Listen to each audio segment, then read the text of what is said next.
It is the 21st of March 2025. That means Namibia is officially commemorating its 35 years of independence and also getting ready to officially inaugurate its 5th president and also the first female president of the Republic of Namibia. My name is Lord Nabanomata, and it's a pleasure to be in your company this morning. That's right, and my name is Ndapewa Ambambi. Thank you so much for tuning in.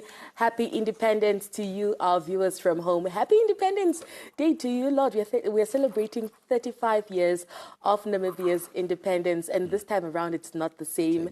It's much different. We're speaking women empowerment, but I'm super excited. What a time to be alive, and what a time to be a woman in Namibia. Not only in Namibia, but in Africa. Indeed, progress being made. We understand that Netumbo Nandi-Ndaitwah is the second woman to be officially elected right here on the African continent in terms of election. We know that the first one was the president of Liberia, Ellen Johnson.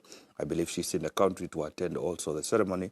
So a significant event. However, we have seen other women obviously being also occupying office. That is Joyce Banda of Malawi, not forgetting the president of Tanzania as well, and not forgetting the president of Ethiopia as well. But one of Ethiopia is a ceremonial office, and the other two assumed office due to the passing of the incumbent. But however, still recognizing their significance, but a big one for Namibia, first women president in Namibia, and obviously elected by the Namibians. That's right. This week is a week of history for Namibia a lot. Yesterday we saw so many parliamentarians being sworn in. Yes. That is to the new positions, looking forward to the year 2025. And if we do say so ourselves, for the first time ever yesterday, since independence, Namibia got its first female speaker. That is the Speaker of the National Assembly. That is Dr. Sarah Kurangelwa Amadila, which basically also just counts as one of those historic moments happening in Namibia. Lot, once again, what a time to be alive. Indeed, it's an interesting time to be alive, knowing about that Dr. Sarah Kurangelwa Amadila. She's known for making the first of many things. She was indeed the first Director General and the first female Director General and the first Director General ever since. They haven't had a female Director General ever since she was Director General. She was the first Minister of Finance, female Minister of Finance, the first female Prime Minister in the Republic, and now the first female Speaker in the National Assembly of Namibia. Indeed, historic moment, and we are going to have the first female President of the Republic of Namibia. Indeed, they say future is female. Yeah, that's right. But lot breaking news came out yesterday around 6 o'clock where Dr. George Simata made an announcement on the Daily Roundup with Nina just to announce that the independence celebrations will not be taking place at the Independence Stadium anymore. It is scaled down and the celebrations will be taking place at the State House. We've seen so many people reacting on our different social media platforms, that is on Facebook, Instagram, and also TikTok. We have said people are so sad that, you know what, this is our first female president. Unfortunately, we will not be able to celebrate with her, but it is, of course, on the advisory from the Met Office. The weather is definitely not on our side, but when we look at the rain, it is good omen. It is a blessing. It just will be different this year, but the NBC will be keeping you updated throughout the day. We will be bringing you those celebrations because the aim is to not leave anyone behind. Indeed, on this special day, we honor our rich cultural heritage, our unity, and our spirit of resilience that has defined us as a nation. So indeed, we have done well, and it's a good opportunity for us to reflect and to definitively appreciate all those forebearers in terms of sacrifices, making it possible for a nation such as Namibia to have a female president. And yesterday, Dr. Audrey Mate says that competency knows no gender. For those that might be questioning and saying female president, that and that, we have seen that she has risen through the ranks, and it explains as to why she's where she is right now. And definitively, I think we are in for quite changing times to see what a female-led legislature looks like and a female executive looks like. Quite an interesting time. That's right. Well, Lot, before I jump the gun and before we also get carried away, we saw you had a conversation that is with the 4th President of the Republic of Namibia, Dr. Nangolo Mbumba, talking about his, period, as the President of Namibia, and also just some of his basically his journey. We saw that yesterday. Can you just walk us through perhaps one of your highlights, from the interview? Well, I think it was quite an interesting one in the sense that it's different. I must say I was a little bit nervous. I mean, I've never interviewed a sitting head of state or a former. Okay, I've interviewed Thabo Mbeki, but that was on one-on-one. But this one was different because it's right here at home. Yeah. And you were interviewing a man who we didn't have an opportunity to engage before, but it was quite interesting, the fact that what I picked up is that he's modest. He doesn't try and take recognition for many things. He tries to talk about that it's a collective responsibility. Yeah. You know, when I was telling him that, you know, the nation appreciates you, the fact that you steered the ship through these challenging times, he said, no, it wasn't me. The nation held itself together, and the fact that they held themselves together, they also gave me an opportunity to be able to lead. So talking about this collective responsibility, but he was also thankful for the support. Talked about the fact that he's ready for retirement. He didn't want to be asked what he will be doing. Okay. What he did say is that he's looking forward to working around from the 22nd of March. He can even wake up at 11. So maybe when someone calls him, hey, are you still alive? Yes, I'm still alive. He will hang up, but he looks forward to wearing his slippers and simply just enjoying. But he did say that the last 13 months have obviously definitively have shaped the nation. And the fact that, you know, the nation in times of uncertainty, as he started in terms losing a head of state, and then also losing the founding president, each systems and institutions were able to hold it together, and he was merely simply there, just there to guide the process. But I think he was just being modest. But he has done a lot indeed, I think, that we didn't anticipate. But he also said that if he was younger, maybe he was not certain what he would have done, but the fact that maybe he was at that age, and the fact that Dr. Hifikepunye Pohamba told him and said, Bumba, it's now on you, don't panic. So he said those words also helped him reassured him, and that he's happy that finally one of the first visits that he will make, he said he'll probably be Okamudi to go in. Now that he has an elder brother who's a former head of state, he can engage with. Yeah, but he'll also look forward to going back to Kolkonda for Khadopate. So, yes. Sure. Well, I think I would perhaps speak for all the 3 million Namibians, you know, as to just thanking, that is, President Dr. Nangolo Mbumba, just for his leadership, you know, throughout, you know, these difficult times, you know. Namibia is such a peaceful country, lot, you know, and I keep saying this, and I keep saying I am so excited, and I feel like we're so blessed to be from Namibia because we're so peaceful. Yes. And it's just beautiful to be from Namibia, and seeing that we are celebrating 35 years of independence, seeing how far we've come, lot, it's amazing. And again, what a time to be alive. No, it's indeed amazing. I think we take these things for granted. I think it's, you know, it's easy to build, you know, it's easy to destroy, but to rebuild up again is a challenge. I mean, if you look at the very first incident that happened that led to Dr. Mbumba being president, was the fact that when we all had on the 4th of February, 2023, that President Geingob is no more. Everyone was, oh, okay, what does this mean? You know, most countries, perhaps people, you will see the army is moving probably through the streets, making its way to State House. You see, you are hearing guns, you know, all kinds of noises. But this time around, Namibia, nothing like that occurred. There was stability, there was calmness. We know what it means in terms of who's to succeed, even though it has never taken place in terms of succession of that nature. We knew what needed to be done. Very smooth. The process was very smooth. Dr. Nangolo Mbumba was saying, you know, at all means I tried to say maybe there's something else we can do. But, you know, he said he tried to delay, to think possibly maybe there's something else we can do. But he realized, you know, there's nothing else that we can do. It has fallen on you now. Don't panic. You've got to manage this, and then we move forward. So he decided no. He was just also caught up, especially he was thinking to himself, it happened too soon. But they told him, was advised that the Republic cannot be without a head of state. It cannot function of that nature. We need a chief executive for the country. And he understood the task. But I think it impacted him because as much as, you know, those circumstances he was aware of, he lost a friend, he lost a brother, and then a year later he loses a mentor. I mean, the people that we have only known in the liberation struggle, the leader of revolution. So, but however, I'm sure they will be proud of the progress that we are making today. So indeed, we are a grateful nation that many people don't enjoy this. Most people have disputes after election. They start violence. That doesn't happen in Namibia. And I think that is a culture that it's worth exporting to other countries. And it's something I hope that the future generation get to enjoy, and that it doesn't stop with us right now. That's right. Well, you had it right there from Lord. It is going to be a jam packed day starting off right here on Good Morning Namibia. So if you know anybody that is home right now, they're perhaps wondering, where can we watch? Don't forget, you can always download the NBC Plus app. Those with Android, you can always get it on a Google Store or Google Play. And for those with iOS, you can always access it on the website that is on www.nbcplus.na, and you can be updated with us. We can keep you updated, that is, of course, throughout the day as we bring you those processions. We saw a procession yesterday. It was raining, but I love how the members of the public also, came out just to support the procession, and also the members of the Defense Force, doing their thing.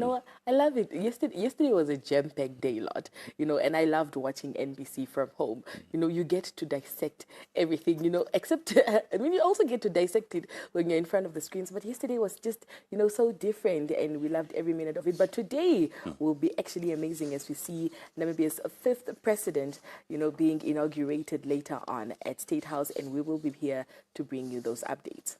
Indeed, as we indicated earlier, that the Secretary to Cabinet announced yesterday with concern in terms of changes of venue for the swearing ceremony. However, now Namibians will witness a historic moment with the swearing in of its first female president on Friday, which is today, coinciding with the country's 35 independence celebrations. Now, Dr. Netumbo Nandi-Ndaitwah, Ndaitwah, born in Omtai village in the Oshana region by her parents, that is Reverend Petrus and Justina Nandi, and the 9th or 13th siblings, will be taking an oath as the 5th president and the first female head of state in Namibia. She was politically active from a young age of 14, later chairing the Swapo Party Youth League in then the Ovambuland. She was arrested for political activism.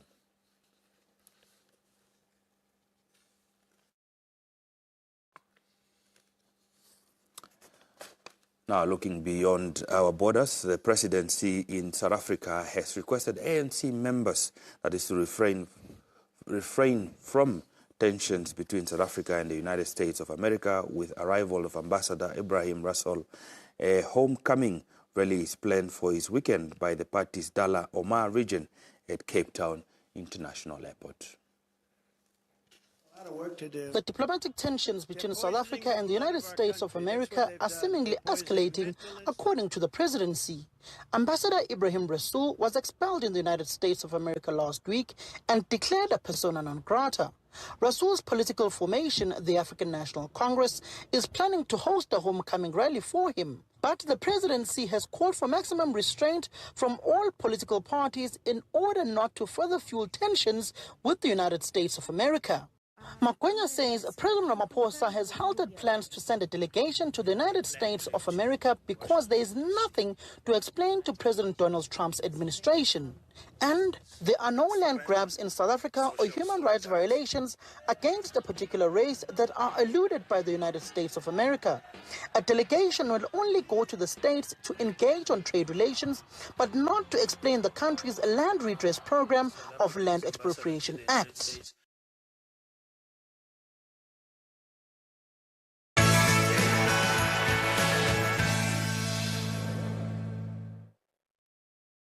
Now, as the UEFA Nations League quarterfinal kicks off, Italy faces Germany at the San Siro, while Denmark hosts Portugal in Copenhagen. Both teams are gearing up for crucial matches as they aim for a spot in the semi-final. Now, here's a look at the preparations ahead of these exciting encounters. Now, Italy trained on Wednesday as they prepare for their upcoming Nations quarterfinal against Germany at the San Siro. The Azuris have reached the semi-final stage of the competition twice already before. However, they are yet to lift the trophy. Now, that is definitely in terms of sports news.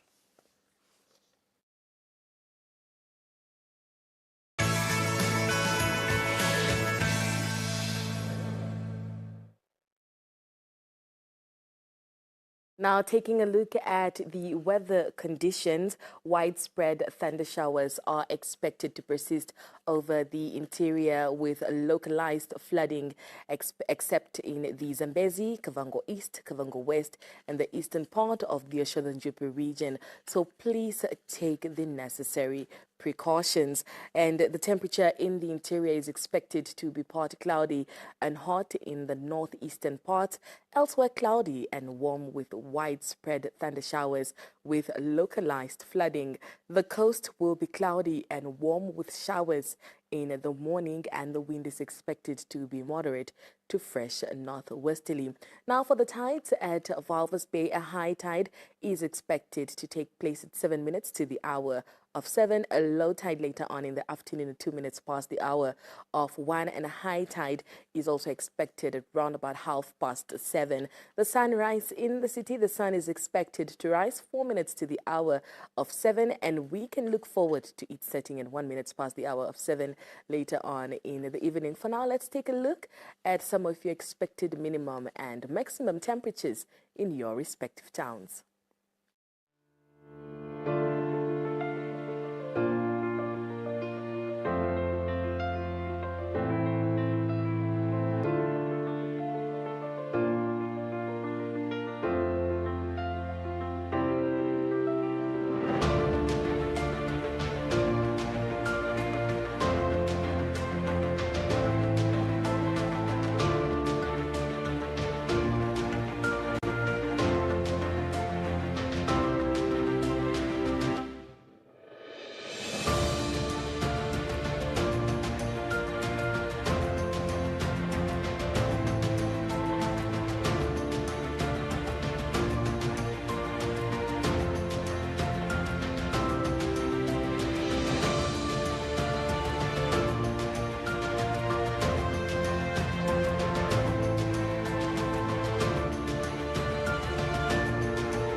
Want the best start to your day?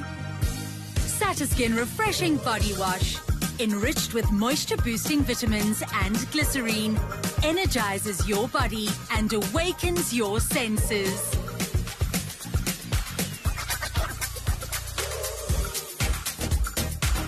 Satiskin Gel Body Wash, boost your day. We invited women to try a 2-in-1 clear product, but first we asked them, do you mix tissue oil into your cream for extra nourishment? I do mix tissue oil into my cream. It just moisturizes your skin better. This is genius, in my opinion. Did not expect this from any brand. It's so convenient. Simply mix the oil into your cream or use the oil on its own when your skin needs extra nourishment. I mean, I am obsessed. Clear, love your beautiful skin. A new era has arrived. A time for leadership, vision, and unity. She has walked this journey with integrity, shaped by experience and fueled by the spirit of progress. A leader committed to empowering the youth, uplifting communities, and securing a just and prosperous Namibia for all. Join us as we celebrate Namibia's first female president and 35 years of independence on the 21st of March 2025 at the State House. Theme: Beyond 35 for a prosperous future. Together, we step into a future of endless possibilities.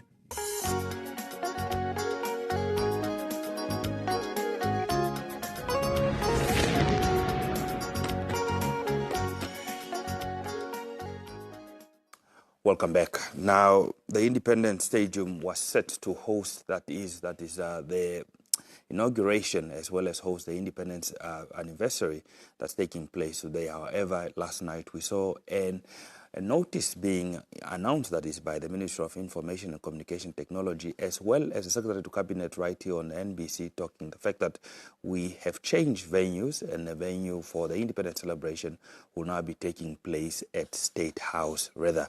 Now, to give us an update in terms of what is happening with regard to the Independence celebration preparations, as well as the presidential inauguration of Namibia's 5th president, we are joined by the Executive Director of the Ministry of Information and Communications Technology, Dr. Adrian Mate. Edie, good morning, and thank you so much for making time to speak to us this morning. Thank you. Good morning, Lord. Good. Edie, let's talk about how the preparations are coming along for the independence celebration, considering that we have a change of venue due to the advice that came from the Namibian Met Office. Thanks very much. Indeed, as we communicated yesterday through the Secretary to Cabinet, Dr. Simata, we were forced to change the venue on account of weather. We'll have seen what had happened yesterday. Mr. Kobesh is telling us it's going to be worse today. So for that reason, we have shifted to State House beginning this morning. The program largely remains the same, except that it's going to be scaled down. Most of the things, the entertainment that will have taken place at the stadium is now off.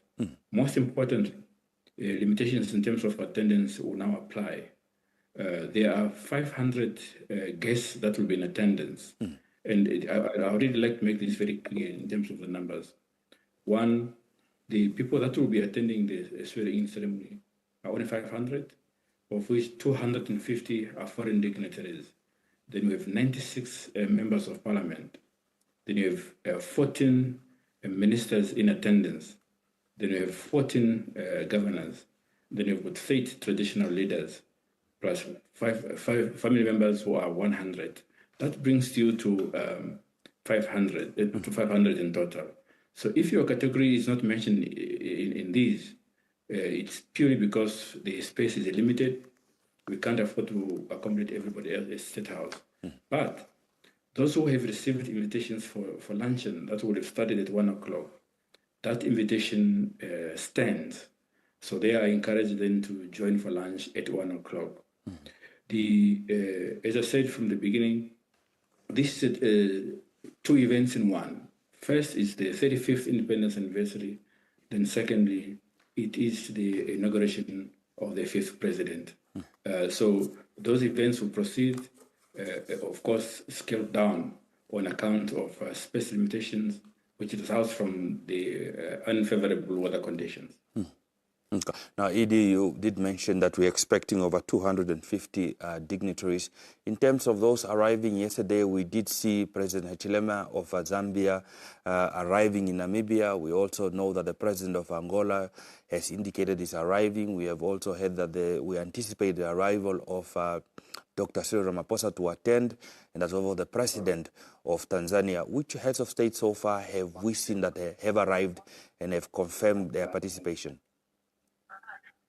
There are 10 heads of state, my last count, that are expected to be here. Most of them includes heads of state of Southern Africa, Zambia, Zimbabwe, South Africa, Botswana, Vice President of Tanzania. Of course, we've got foreign dignitaries outside Africa that include Germany and all of those other countries that are going to be joining us. Then there are 7 former presidents, including President Mbeki, President Masisi, who you know has been frequently to Namibia. Then there will be former prime ministers and former vice presidents, ministers of foreign affairs of different countries. In total, that is a number of 250 of foreign dignitaries that we expect. Obviously, we don't exclude our local leaders. That's why you see members of parliament will be attending, governors, as well as relatives. Obviously, we expect the media to be present. Again, space is very, very, very limited. That's why we're using a polling system where NBC as host broadcaster will then share the feed to whoever wants it. I'm aware that this feed has been made available through the Southern African Broadcasting Association. Local media also, they are free to take this feed at no cost to them. Yeah, that's good to hear, to know that the NBC will continue to be the host broadcaster and that this feed is available for free to the local media. Now, yesterday we also saw the president hosting a banquet, and also considering that basically him saying goodbye as the outgoing president. And in terms of that, talk to us about how that went and what were some of the key messages that we got from that official banquet that he hosted as his way of saying goodbye to that is not only the former head of state, but also sort of easing in terms of transition to the next head of state. The state banquet really was for President Muba to say goodbye, but also to meet with and greet foreign dignitaries who have come to be witness to history. And this morning, after the swearing-in ceremony, the new president will then host a luncheon for the foreign dignitaries and people that have been invited again to meet and greet. This opportunity is not where there will be any bilateral discussions, really for people just to engage. You'll be interested to know that foreign dignitaries will also be meeting with the new president on the sidelines of this event. Again, there's a limitation in terms of how much time they spend with the president-elect. Remember, it's going to be a long day. It has already been a long month. It's purely for meet and greet purposes. But then as she settles into the office, then further decisions will be made with regards to how she interacts with the rest of the world. Edie, what time do we anticipate that is the swearing ceremony to commence the State House, seeing that the difference in terms of the schedule that were supposed to take place at the Independence Stadium vis-a-vis now a more smaller event that will take place at State House? As we've communicated earlier this morning, firstly, to encourage the media really to be there already now, so that we begin to set up the process to begin to broadcast the event. Obviously, this is a scaled-down event. Most of the things that would have taken place in Independence Stadium, for instance, the fly pass, the entertainment, the choreography that was to take place, those will no longer be there. That means that the program will be shorter than expected. So we should be in time to have lunch at 1 o'clock as scheduled. That is why it's very important for people to really come on time this morning, but also later for those who will be joining us for lunch at 1 o'clock. These are 2,000 guests plus the 500 that will already be there. So talking about a maximum of 2,500 people that will be in attendance. Edie, is there anything else that's worth sharing this morning with those viewers that possibly maybe are unable to make it and are hoping to attend, not due to the circumstances that is beyond our control, and maybe just to reassure them that still will be able to make this broadcast available? Indeed. First of all, just to make the point that there will be no bus pickups, as we've communicated earlier on, so people can really relax and stay at home, because even if they travel to Independence Stadium, there will be nothing taking place there. However, as I mentioned earlier on, the NBC will broadcast the event live on radio and television, but also on our social media platform. Again, we deeply regret the fact that the event cannot take place at Independence Stadium, not for something that we have control, but purely because the weather are not favorable for people to be gathering at the stadium. You have seen some areas that are flooded in Windhoek, especially some roads have been blocked. It becomes a logistical nightmare to bring people to stadium under those circumstances where some roads are blocked. The weather may upset the fact that the tents that are there, something may happen to them. So we're not taking any risk because of that. So again, we regret that, but the feed will be available for television and radio for people to be able to follow events as they unfold at State House this morning. Well, Edie, thank you so much for making time to speak to us this morning, and we're sure that definitively, although things have been scaled down, it will still indeed go very smooth, and it's still a historic moment in the sense that we are swearing in our 5th president and also the first female head of state for Namibia after 35 years of independence. Thank you so very much indeed. Thank you. Now, that was Dr. Audrey Mate, the Executive Director of the Ministry of Information and Communication Technology, talking to us about the preparedness with regards to the swearing-in ceremony as well as the independence celebration of Namibia's 35 years of independence taking place at State House. And we anticipate that it will be starting very soon due to the fact that locations have been changed due to the weather conditions. Now, stay tuned. When we return, we get to have more conversations right here on GMN.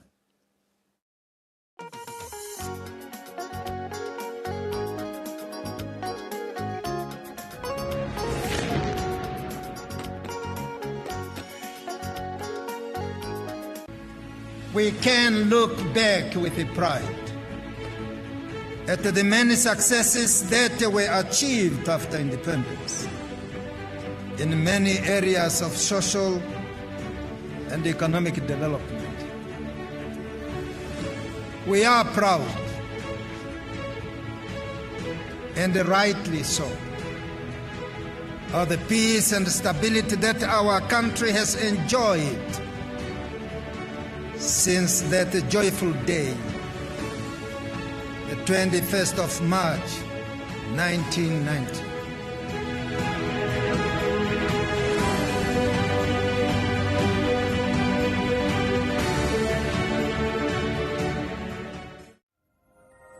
When your skin needs a nourishing boost, start your day with Satiskin's Nourishing Cream Body Wash.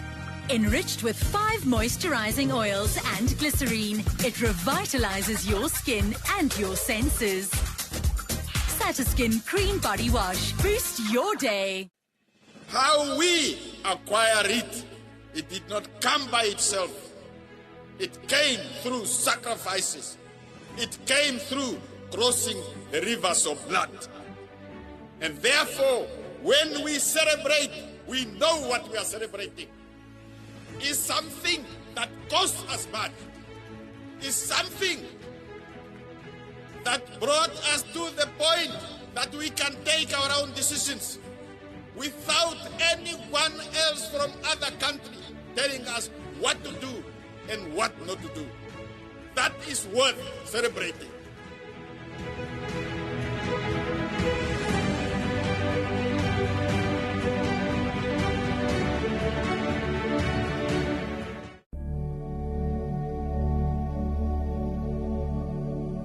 On the 21st of March, we celebrate more than just a day. We celebrate the heartbeat of a nation. We celebrate the spirit of unity, the strength of our people, and the pride that comes with being Namibian. From our beautiful landscapes to our rich cultures, from our communities to our hearts, we are united, we are strong, we are Namibian. We are proud, we are free, and together. We are united. Happy Independence Day, Namibia. My Namibia, my pride.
Welcome back. You're still watching Good Morning Namibia. Now, heavy rainfall continues in Windhoek with thunderstorms expected through Sunday. The city of Windhoek has issued a warning about potential flash floods, urging residents to stay vigilant, especially in low-lying areas. The Namibia Meteorological Service forecast cloudy conditions with afternoon thunderstorms over the next few days, with expected temperatures ranging between 14 degrees Celsius and 29 degrees Celsius, and weather conditions are expected to improve from Monday, that is next week. We're now joined on the line by a communications specialist of the city of Windhoek, Sili Kapolo, just to give us an update. Ms. Kapolo, good morning.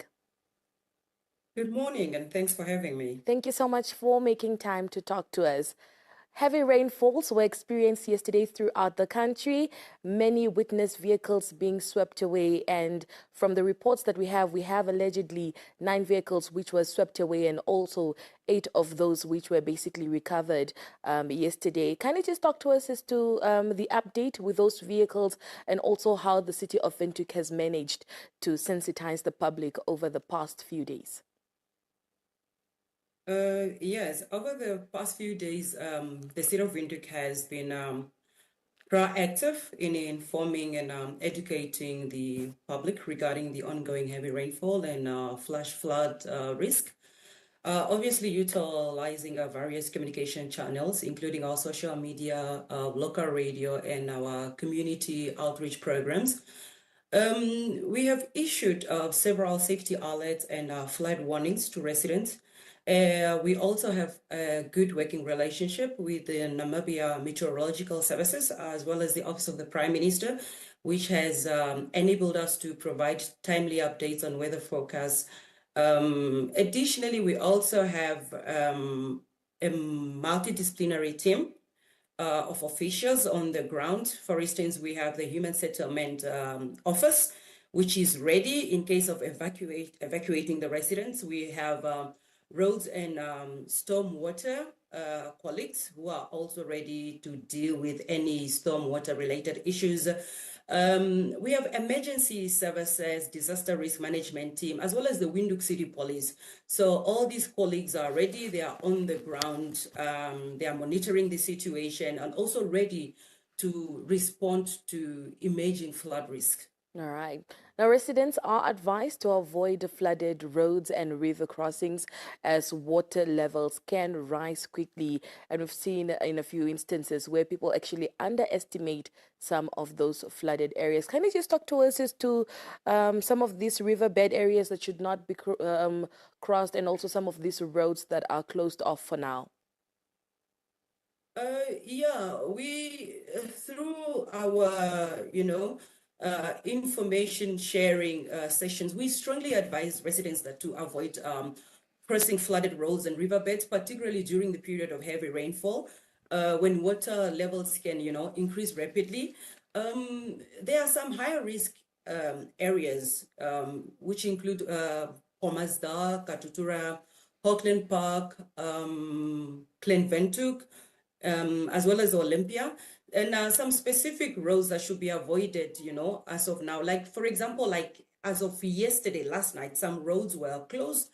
We have the portion of the road in Nelson Mandela that is Klein Windhoek, the portion that is adjacent to American Embassy. That riverbed there, it was overflowing and that road was closed. There's also the portion also in Nelson Mandela in Klein Windhoek, in Arrows, that is adjacent to Multi-Choice. Due to Klein Windhoek River, that portion was of the road, that road was also closed.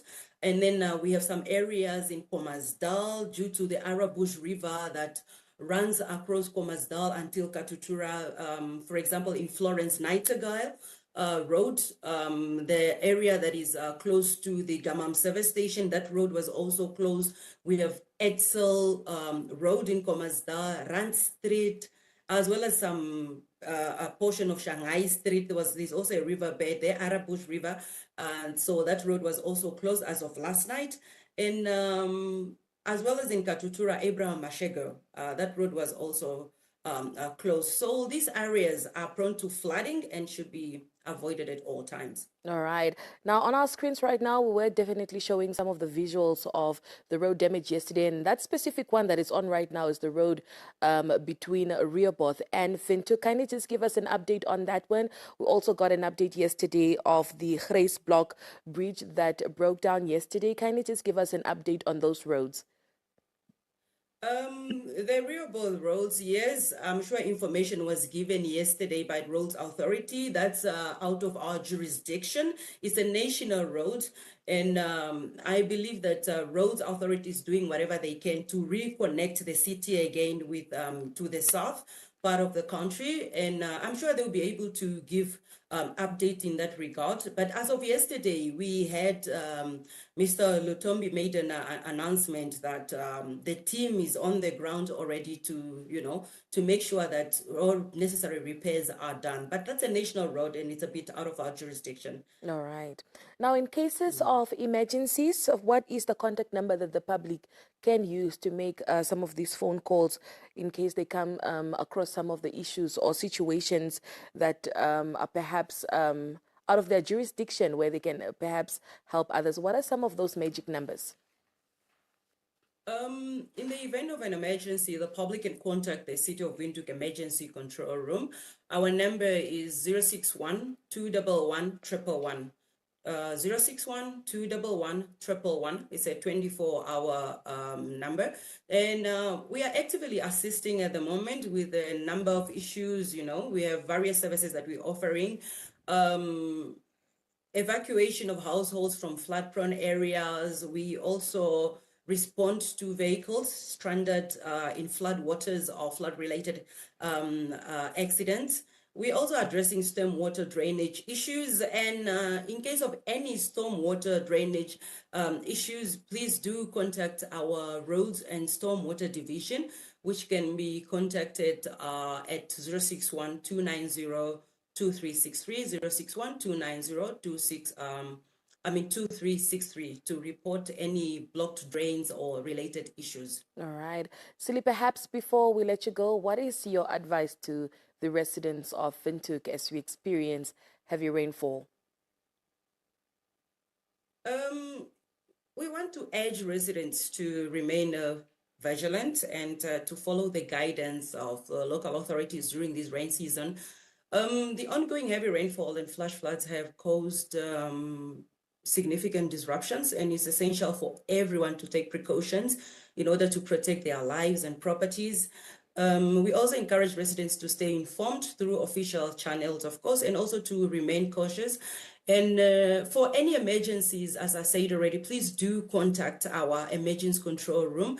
The number is 211 111, 211 111, or alternatively, you can call us at 290 2363, especially when it comes to drainage issues, related issues. All right. Well, Silly, thank you so much for joining us this morning, and happy Independence Day. Happy Independence Day to you as well. Thank you for having me. All right.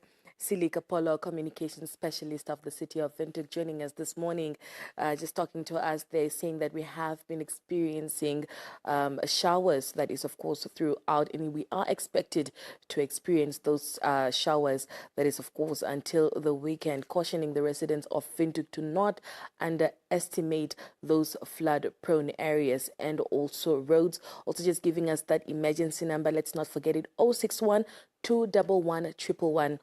That is for any emergencies. Let us stay safe. It is expected to rain more. If you have to take a longer route back to work or perhaps back home, then please do it. Let's stay safe and let's drive safely. More conversations coming your way. Don't go anywhere.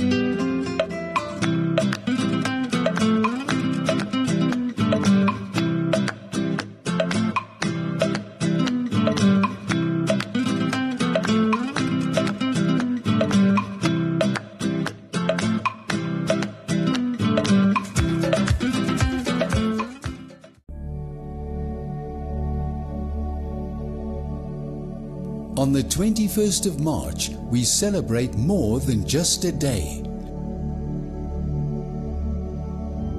We celebrate the heartbeat of a nation. We celebrate the spirit of unity, the strength of our people, and the pride that comes with being Namibian. From our beautiful landscapes to our rich cultures, from our communities to our hearts, we are united, we are strong, we are Namibian. We are proud. We are free. And together. We are united.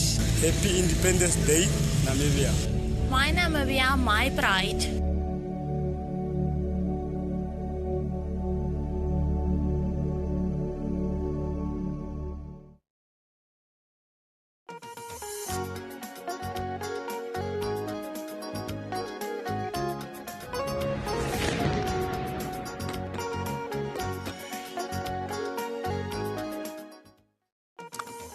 Welcome back. Now, parts of Namibia have been experiencing heavy rainfall over the past days. Now, with the trend expected to continue, especially for the northwest and central north regions. Now, over the past 24 hours, there's been a lot of rain over the northwest, Kunene and the Rongo regions, where vehicles were swept away and streets were swamped with flash floods. Now, to enlighten us more on the expected weather forecast, we're joined by Chief Forecaster at Namibian Meteorological Services Operations, that is Odilo Kobeti. Good morning, sir. Thank you so much for making time to speak to us this morning. Morning to you and good morning to all. Yeah. Now, happy independence to you, first of all, as we celebrate 35 years of independence today. Happy Independence Day to you as well and to the nation. Okay. Now, heavy rainfall triggered flooding in low-lying communities near rivers, streams, and creeks. Now, what does this mean for the upcoming days for the rest of the nation? Yes, this system is becoming more prominent than over the SADC region. We're in a La Nina event, and normally during this period of time, the parts of SADC experience this active type of weather.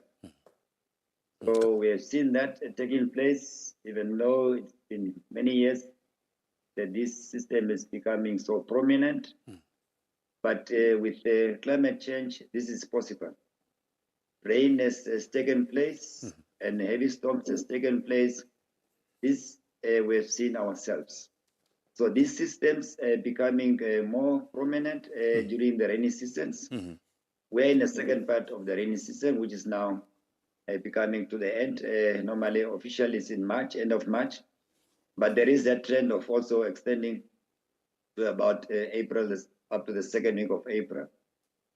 So these systems are evident and becoming more common than as we go in the years to come. Okay. Now, the rainfall has been affecting various towns, such as the coasts, particularly Walfish Bay, what was partially submerged, with certain residents using canoes as a means of transport. How does the current situation look like right now, especially for the coastal area, which we hardly seeing raining the way that it was raining over the last couple of days? Yes. I'll just give you a bit of brief of climatic conditions over the coast. Most places over the coastal regions, the annual rain, which is throughout the year, is about 5 millimeters. So just imagine what happens if they receive rain of more than 20 millimeters, 15 millimeters. It becomes very difficult, actually, for logistic purposes and for movement of people. Possibly also the infrastructure is possibly cannot take this type of systems, of weather systems that are very significant. And as I said, climate change is the day operations that are going to occur during our lifetime. So there should be that necessary preparations or planning because climate change is really taking place. Now, coming to your answer, the rains starting subsiding or easing then over the coastal regions. Few showers still possible, but as you go into the weekend, we are seeing the system then moving out, becoming more over the central areas as well as over the central north, and that should be moving then over the weekend over the eastern parts of the country. Showers are also going to start decreasing, thunderstorms over the weekend. Today should be basically the last type of energy of these thunderstorms to take place out of this type of system. Okay. Now, in terms of your opinion, do you think that we are well prepared in terms of these flood risks, and which town have a high chance of possibly flooding or experiencing rather than normal expected rainfalls as per the usual patterns? The preparedness possibly is there for looking at how the situation evolves itself. But just imagine with rainfall of 150 millimeters in 12 hours. This is quite significant. And I know the type of infrastructure that has been there, it's been there for many years. Example, the roads, the bridges, and all that. Possibly there should be some work that should be going through, because in normal terms, nobody has been expecting this type of rains of 150 millimeters over land. Normally, this type of rains is associated with a type of characteristics of a cyclone, where you can receive 150 to 200 millimeters in a very short period of time. Now, this has happened over land, and that is mainly that was due to a cut-off low pressure system or a low pressure system that developed over the Atlantic and carrying a lot of moisture then from DRC, Angola into Namibia. So this type of systems, as it evolves itself, as I said, due to climate change and La Nina effect that is taking place over the SADC region, in the moment that this cut-off low is positioned slightly further north or west of land, normally have that potential to bring a lot of thunderstorms. So this type of thunderstorms, as I said, we can give advice, and preparedness could possibly be there, but the infrastructure itself, as I said, has been built for after some years, and I think possibly they should just work on it and to improve it. Okay. Now, we know that independence is due to independence celebration, as well as the inauguration of the 5th president is due to commence any time from now. Do you perhaps have some weather forecasts for the weekend, what we can anticipate over the weekend, over the next couple of 2 or 3 days? Yes, what happens now today, as I said, could be the last day where we expect this type of system to be very active. More storms then, widespread storms are expected over the central north, over Cholanjupa region, over the northwest, as well as over the high ground area, where we can expect more than 50 millimeters within the remaining period of 24 hours time. This definitely can cause some localized flooding in places, and also disruption to traffic flow. And if you come to livestock, it can also endanger some small stock as well as some livestock. So the provisional measures has been already shared with the public, and I'm so happy to hear that also the municipality also playing its part to make sure that the nation is safe, and for the other regions as well, also they are also playing their part to make sure at least this information goes out to the general public, and NBC as well also doing their part, making sure that this information is broadcasted in all the channels available on various platforms. And as we go into the weekend, as I said, by tomorrow we are seeing that the system is easing or is spread to decrease in intensity.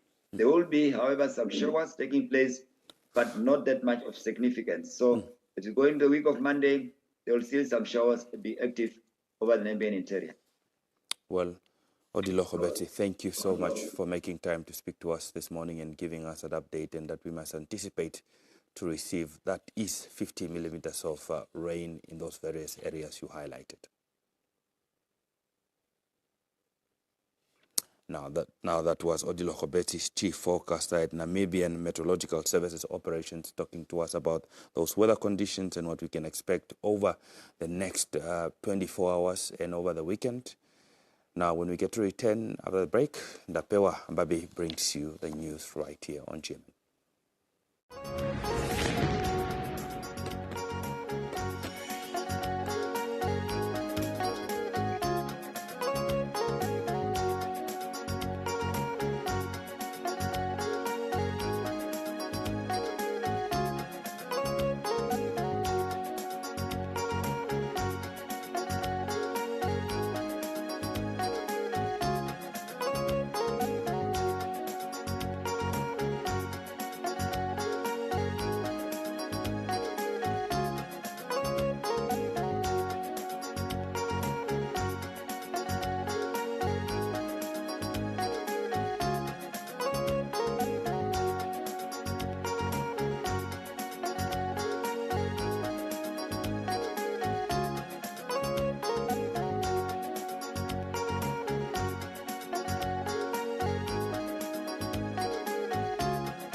A very good morning. If you're only joining us right now, you're watching Good Morning Namibia, and happy Independence Day. I'm Bobby, bringing you the 7 o'clock news right here on GMN.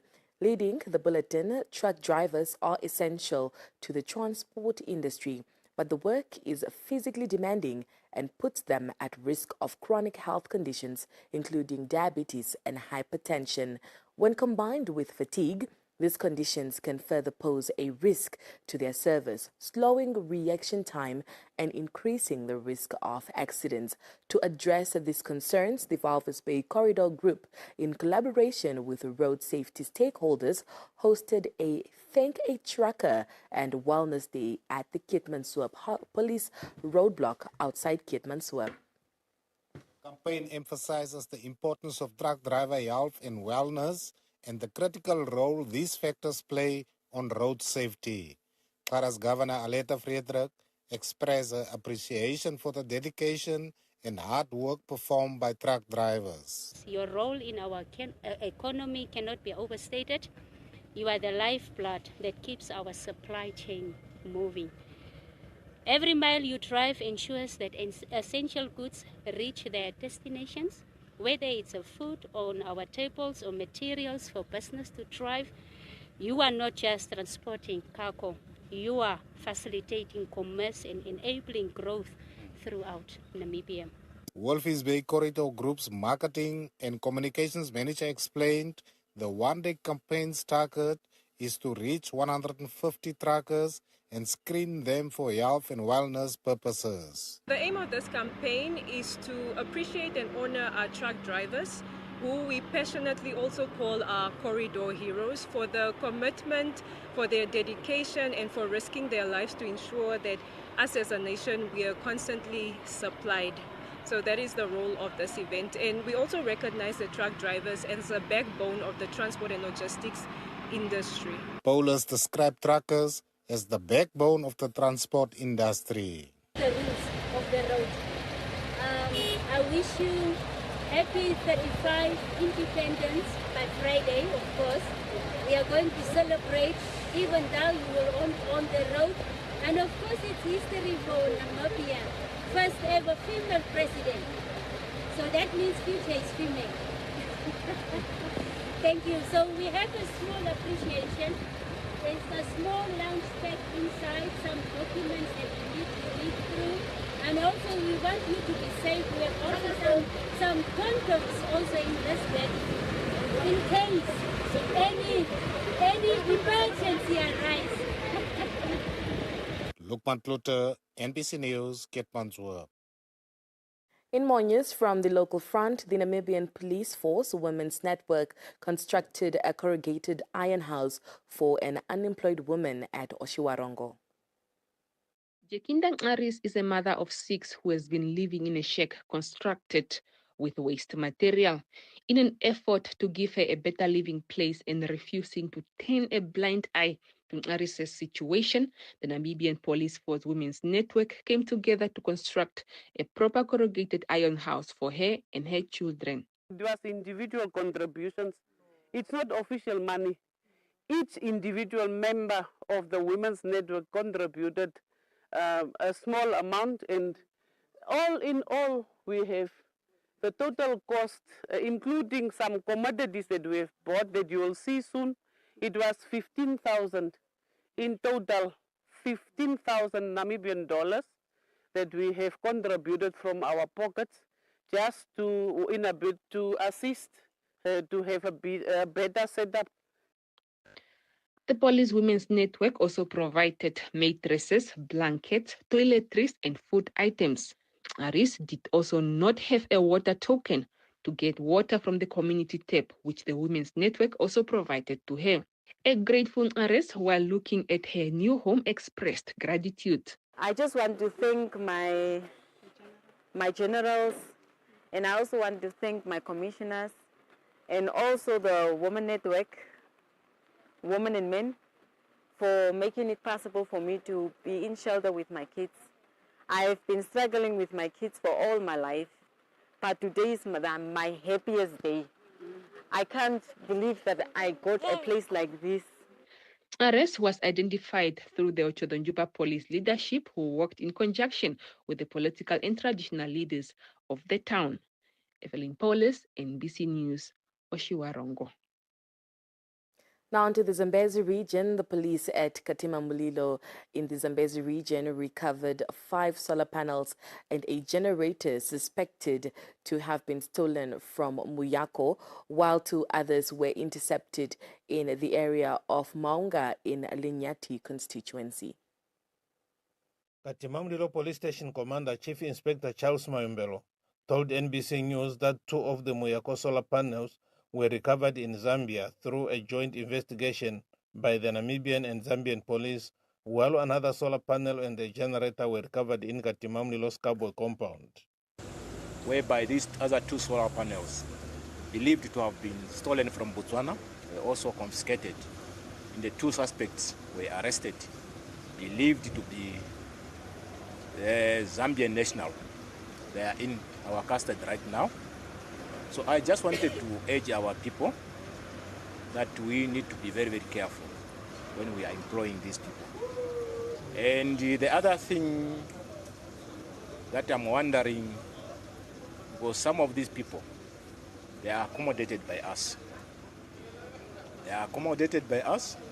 When they steal, they will keep in our houses. 2 Zambian nationals have been arrested at Katima Mulilo in connection with the theft in Botswana. Chief Inspector Mawembelo confirmed the arrest of 1 Angolan national based in Namibia, while another suspect believed to be a Zambian national is still on the run. An Angolan suspect believed to have transported the solar panel and a generator is also confirmed to have been arrested in Cowboy. Mayumbelo mentioned that the suspect in the Muyako theft were hired to do piecework of weeding in the maize field of the stolen property owner. A Muyako farmer, Christopher Ndeleki, appreciates the police for recovering his stolen items. Police on their own can't manage unless you give more information and keep supporting them, providing source persons that are reliable and will give the right information to them so that criminals can be apprehended. It's very unfortunate, and I also want to appeal to the public to make sure that the people that we hire to do peace jobs for us must be scrutinized. They are also very dangerous. They are moving criminals and things like that. They bring a lot of calamities to such an extent that, we are losing properties. Ndeleki warned that some of the job seekers are coming with cunning intentions of stealing. Police warned that anyone who will be found harboring illegal immigrants with stolen properties will be arrested. Sirilom Viana, NBC News, Katima Mulilo. Kunene Governor Marius Shea has revived the Build Together housing program in Ocho to help address the backlog of over 4,000 residents on the waiting list. Currently, the most affected and needy homeowners are located in the town's ever-expanding informal settlements. Housing beneficiaries have been extended loans of $80,000 by the Ocho municipality to build 2-bedroom units on a 300-square-meter plot. Honorable councillors, I'm happy today that you are launching the Build Together. For me, the Build Together must work for the people. Yes. It must. And her worship, if I was still a worship like you, I would have put on a council agenda a standing item where every council meeting, the officials must tell us how many new plots were given, how many house plans were approved, new ones of newcomers, and what is the progress every time of people building. It must be a standing item, otherwise you will forget if you don't plan and track. What are we going to do? We need to deliver houses. We need to deliver land. Shea also called on the municipality to build on regional Shea also called on the municipality to build on the regional housing initiative to eradicate shacks in all constituencies. To date, the region has over 10,000 shacks, which Shea says can be hastily eliminated if the municipality helps in servicing land and ownership. It tells me that all we need to do is provide land to the people. And I must applaud the Ocho municipality, because I know you have 900 plots that you have availed to be given to the people. What I will ask, while we are waiting for money, let us go the Shadwellers way, where we allocate the plot to the specific people, and the people themselves take initiative even to service. Ocho Mayor also spoke at the event. Today we breathe a new life into phase 9 of this program with renewed energy and a strong commitment to improving the lives of our community members. Phase 9. This program is not just about constructing houses, but also building hope, security, and a better future for all. The housing loans are payable within a 20 years period. Faith Sankwasa, NBC News, Ocho. Former Governor of the Irongo region, Neville Andre, has announced the successful outcome of a discussion surrounding a twinning agreement with South Africa's Western Cape province. The Irongo Regional Governor and the Minister of Agriculture and Tourism for South Africa's Western Cape government are focused on finalizing a twinning agreement by June this year, which would allow for strengthened collaboration across numerous sectors, including trade and economic development. Neville Andre stated that enhancing trade arrangements will benefit businesses in both regions and create opportunities for investment and job creation. Another key component of the agreement is cultural and sport exchanges, which aims to promote cultural understanding and sport development, thereby strengthening people-to-people ties between the regions, as is capacity building. Programs to enhance skills and transfer knowledge, he said, will focus on areas of mutual interest, particularly agriculture, tourism, and green energy. The twinning agreement is more than just a document. It is a promise to our communities that we are committed to work together to create opportunities, foster innovation, and improve the quality of our life for all our people. The Minister of Agriculture and Tourism for the Western Cape Government in South Africa, Dr. Ivan Meyer, highlighted the significance of green hydrogen cooperation, pointing out that this collaboration will ensure greater knowledge sharing and development for the green hydrogen initiatives, which are crucial for both regions' sustainable future. Between the various partners, we have already completed the pre-feasibility study in terms of the green hydrogen. That is the pre-feasibility study. We are now going to develop a master plan for the green hydrogen in terms of the next feasibility study. I have committed some funding already for this project to take place, and I'm very happy to hear similar things are happening also here in Namibia. So if you ask me, what do I see as a direct outcome of this partnership? Like the governor, our premier is key to create more jobs. Grow the economy is the #1 priority of Irongo and also for the mayors and the deputy mayor that is in this meeting. To grow jobs, you need to focus on 3 big things. We've heard here, investment coming to your region, investment coming to the Western Cape. The second very important pillar for growing the economy is export. We see the potential of export of ammonia, green hydrogen from this particular region, and I'm particularly happy to hear. President Nangola Mbumba bade farewell to the presidency during the final official state banquet at State House last night. At the occasion, President Mbumba said Independence Day 2025 marks a significant day in the history of Namibia, symbolizing the pinnacle of Namibia's efforts to ensure that Namibian women are empowered. The banquet had an added feminine touch with Africa's first elected head of state, Liberia's former president Ellen Johnson Sirleaf, proposing a toast to outgoing President Dr. Nangola Mbumba. Please join me. To the President. Thank you.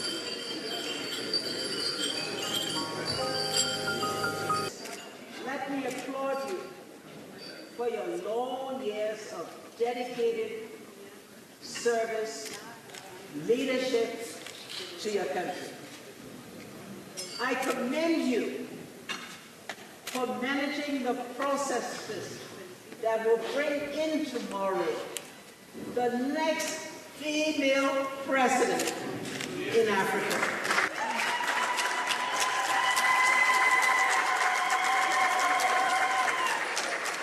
Vice President and President-elect Dr. Nandi-Ndaitwah paid tribute to the leadership of outgoing president during a significant period in the history of Namibia. I don't know if there is any head of state who has to bury a sitting president and a year after the founding president and the father of the Namibian nation, the leader of our revolution. Because of our president's firmness and strong leadership, our nation sailed through those difficult times peacefully and led our leaders to their final resting place in peace and dignity. We thank your countries, your organizations who have been with us during that difficult time, and you will continue to be with us.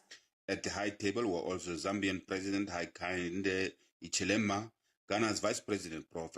Nana Jane Opoko Ayimang, and Malawi's Vice President Dr. Michael Biswick Uzi. Former heads of state, including South Africa's Thabo Mbeki and Botswana's Mokgweetsi Masisi, and second President of Namibia, Hifikepunye Pohamba, were also in attendance. President Bumba pointed out that he will soon join the ranks of the former presidents. How fortunate we are that we live in a country where presidents can transition peacefully into retirement, still respected and held in high esteem by their peers and society at large.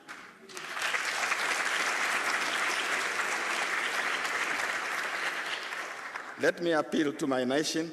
Let us cherish this gift of peace that we have in Namibia and ensure that we maintain it at all cost.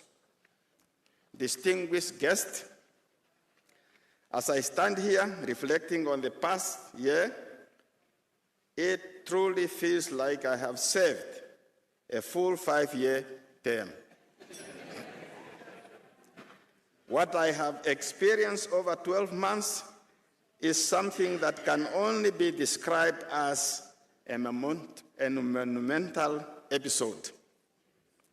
I ascended to the presidency under extraordinary circumstances. I always tell people that if you take a close look at my presidential portrait, which is no longer hanging, the austere appearance that I have reveals a man who was overcome by a tumult of emotions. I am the only head of state in Namibia whose portrait is not smiling. It was not easy to accept the responsibility of leading this country while simultaneously having to come to terms with the realization that my dear comrade and brother, President Hage Gottfried Geingob, was no more. President Bumba said he regrets that he is the only one saying goodbye to the presidency, but he stated that he accepted that it was his destiny to do it on behalf of his family and the family of the late Geingob. As the outgoing commander-in-chief, I give my special salute and thanks to the members of the Namibian Defense Force and the Namibian Police Force, including the city police, especially what they were able to accomplish during the memorial and funeral services of our late leaders, Dr. Geingob and Dr. Nyoma.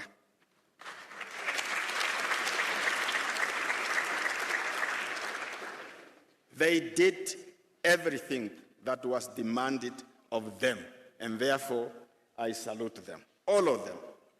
In a few hours, Namibians and the rest of the world will witness Namibia's first female president ascending to the presidency of Namibia. Namibians will be joined by 10 foreign heads of state, prime ministers, and a host of other former presidents at the 35th independence celebrations.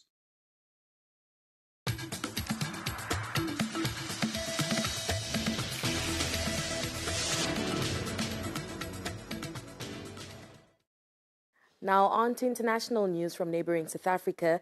The South African presidency has requested ANC members to refrain from further fueling tension between South Africa and the United States of America with the arrival of Ambassador Ibrahim Rasool. A homecoming rally is planned for him this weekend by the party's Dullah Omar region that is at Cape Town International Airport. Got a lot of work to do. The diplomatic tensions between South Africa and the United States of America are seemingly escalating, according to the presidency. Ambassador Ibrahim Rasool was expelled in the United States of America last week and declared a persona non grata. Rasool's political formation, the African National Congress, is planning to host a homecoming rally for him. But the presidency has called for maximum restraint from all political parties in order not to further fuel tensions with the United States of America. Makwenya says President Ramaphosa has halted plans to send a delegation to the United States of America because there is nothing to explain to President Donald Trump's administration. And there are no land grabs in South Africa or human rights violations against a particular race that are eluded by the United States of America. A delegation will only go to the states to engage on trade relations, but not to explain the country's land redress program of Land Expropriation Act.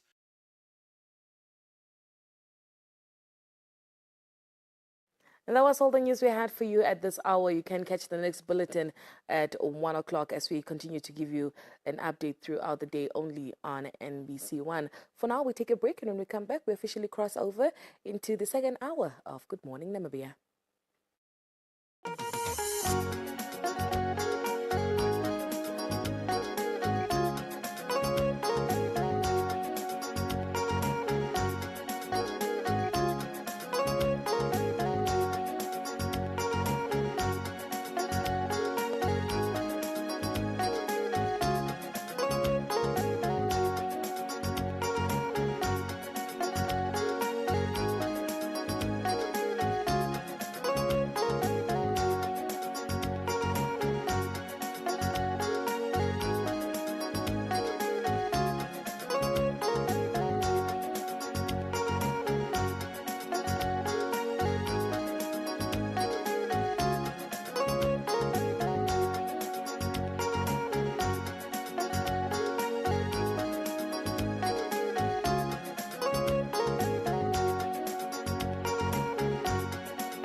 And just like that, we have officially crossed over into the second hour of Good Morning Namibia as we continue to celebrate Namibia at 35 years of independence. And we are here to bring you an update of how the celebrations will be going throughout the day.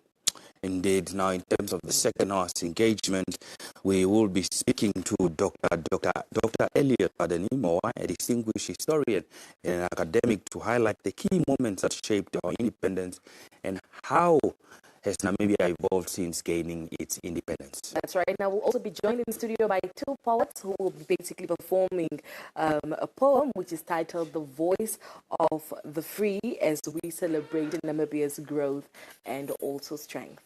Indeed, and I will also be speaking to that is Paulina Ashipala and Inancia Karuru, who are grade 11 learners from C.J. Brandt High School, to shed more light on the importance of women empowerment. After all, we are swearing in the first female president. That's right. We'll equally be crossing over to State House for an update that is, of course, by our colleague Ilago Shitatala, just to give us an update on how everything is going at State House, seeing that the celebrations are now taking place at the State House and not anymore at the Independence Stadium. Those are some of the engagements you can look forward to in this hour.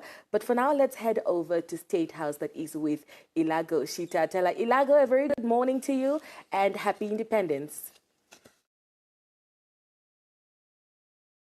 Thank you so much, colleagues in studio. Good morning to you and happy 35th Independence to all our viewers that are tuned in this morning. We are coming to you live from State House, where we are expecting to witness the swearing-in ceremony of the 5th President of the Republic of Namibia, who is also the first female President of the Republic of Namibia.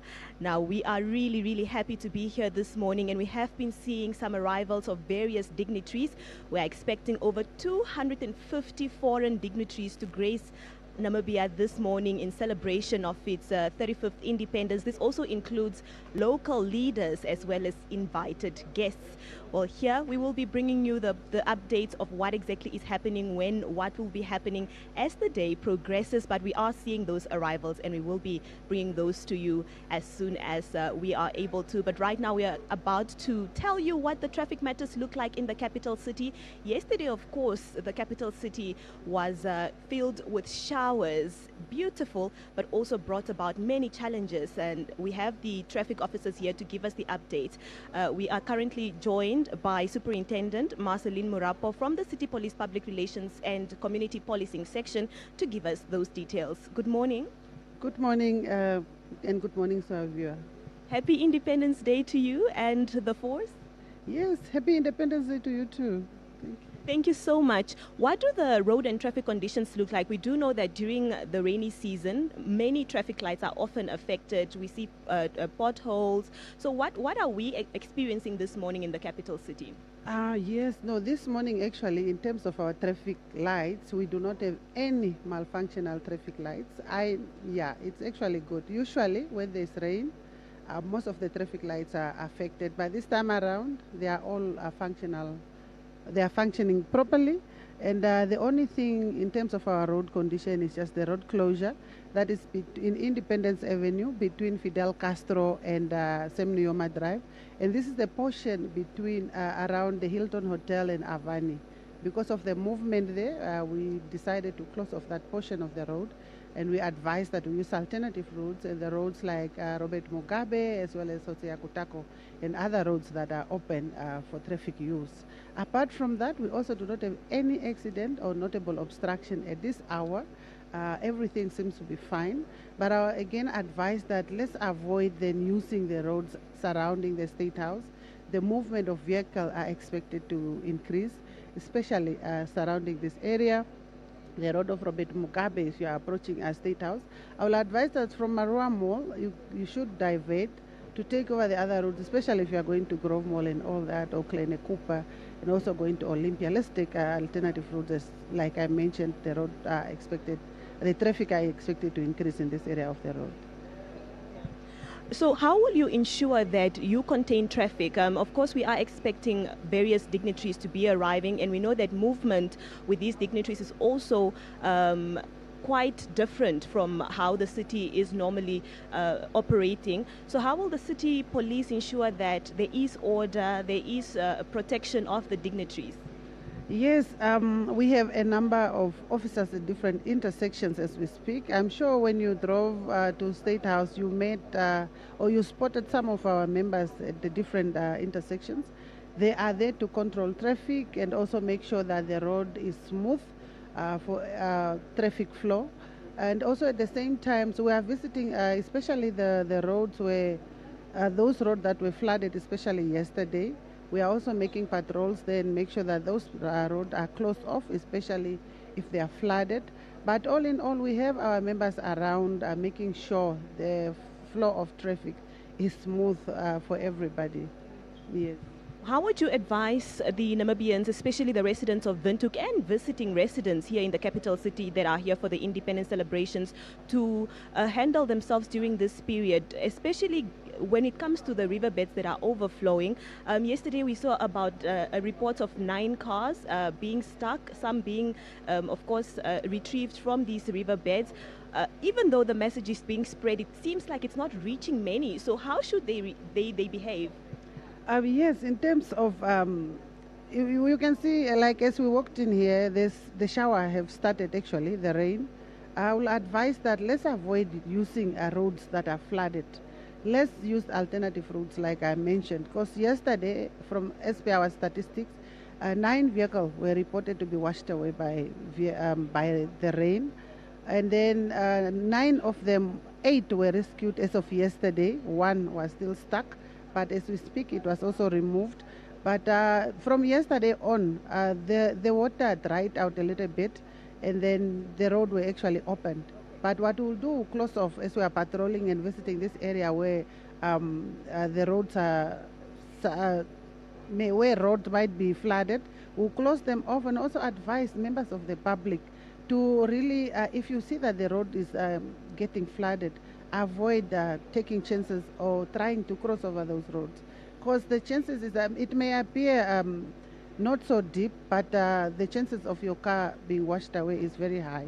Although we do not lose any life yesterday, because you could here and there see that the public are getting the message, hence whoever that was in those 9 vehicles was rescued and all of them were safe, but still we cannot underestimate the level of the water.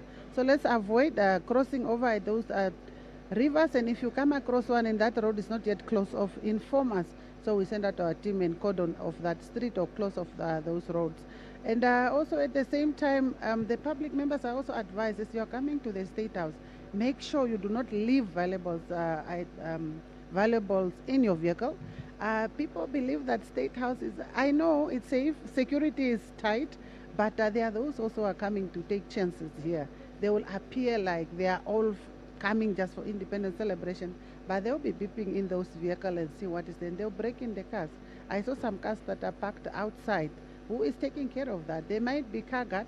Some might pretend to be carguard. I'm not saying you should not trust them, but you must just be at the safe side by keeping your valuable away. Even if your vehicle is broken into, nothing that they will get in that vehicle.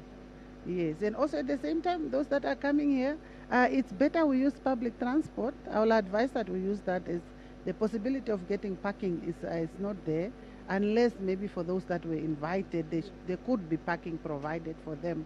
But if you are just coming randomly, I don't think it will be easier for you. And the best thing also is that we were advised to watch from home.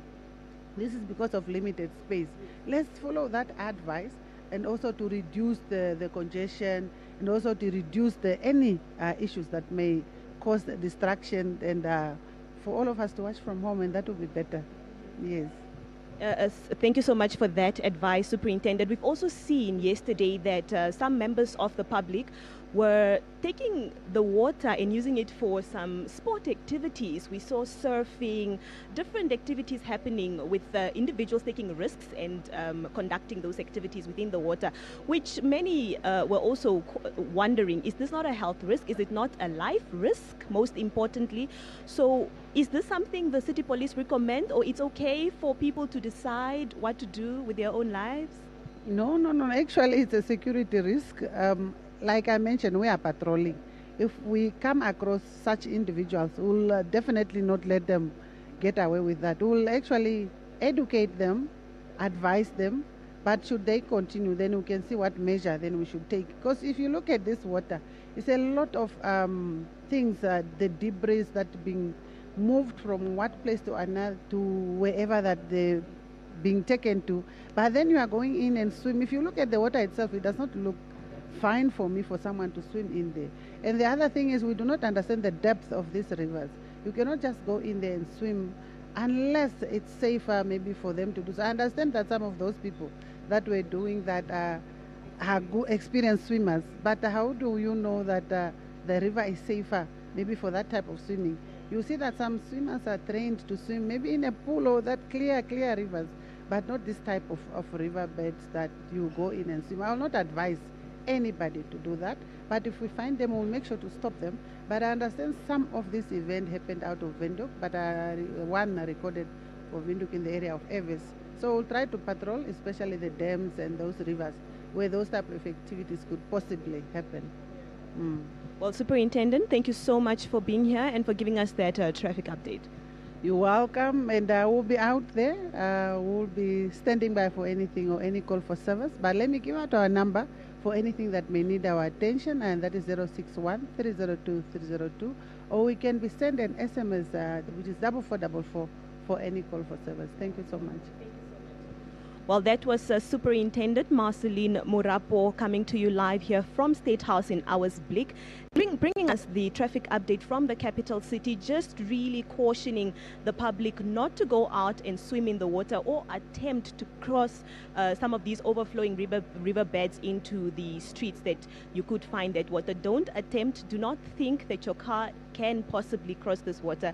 Rather, just take an alternative route or wait until the water subsides for you to use that portion of the road if that's the only one available. Well, as we said, we are really anticipating the swearing-in ceremony of the 5th president of Namibia, who is also making history as the first female president of Namibia. We will continue bringing you more conversations from this side, but for now, it's back to you in studio. Thank you so much, Elago Stadala, there for the update, speaking to City Police with regards to those traffic preparations and anticipation in terms of movement, seeing that we have approximately, 500 people who are earmarked, that is to attend, that's the event, the swearing-in ceremony at State House, and later that number increasing to approximately 2,500 for the luncheon that is expected to take place after the official program has concluded. We now go for a break, but when we return, we start with engagement right here in the second hour.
On the 21st of March, we celebrate more than just a day.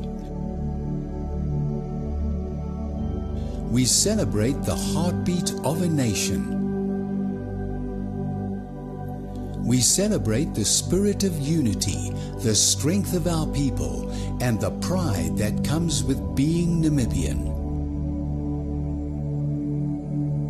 From our beautiful landscapes to our rich cultures, from our communities to our hearts, we are united, we are strong, we are Namibian. We are proud, we are free, and together we are united. Happy Independence Day, Namibia. My Namibia, my pride.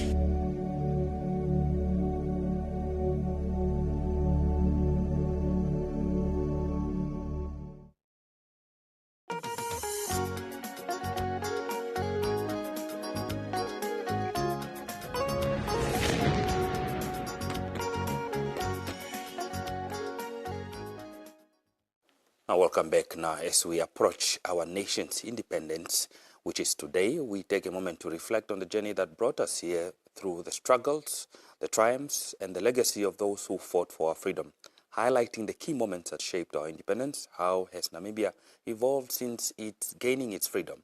Lastly, also to draw lessons as we move forward. Joining us this morning for more is Dr. Elliot Moa, a distinguished historian and academic, to take us back in time and to help us understand the significance of this History Day. Good morning, Dr. Elliot, and thank you so much for making time to speak to us. Good morning to you there in the studio, and good morning to the viewers. Okay. Now, Dr. Namibia, happy independence. Happy independence to you too, Doctor. Now, Namibia celebrates 35 years of independence today. Can you take us back briefly to the key events that led to Namibia's independence in 1990? Well, thank you so much.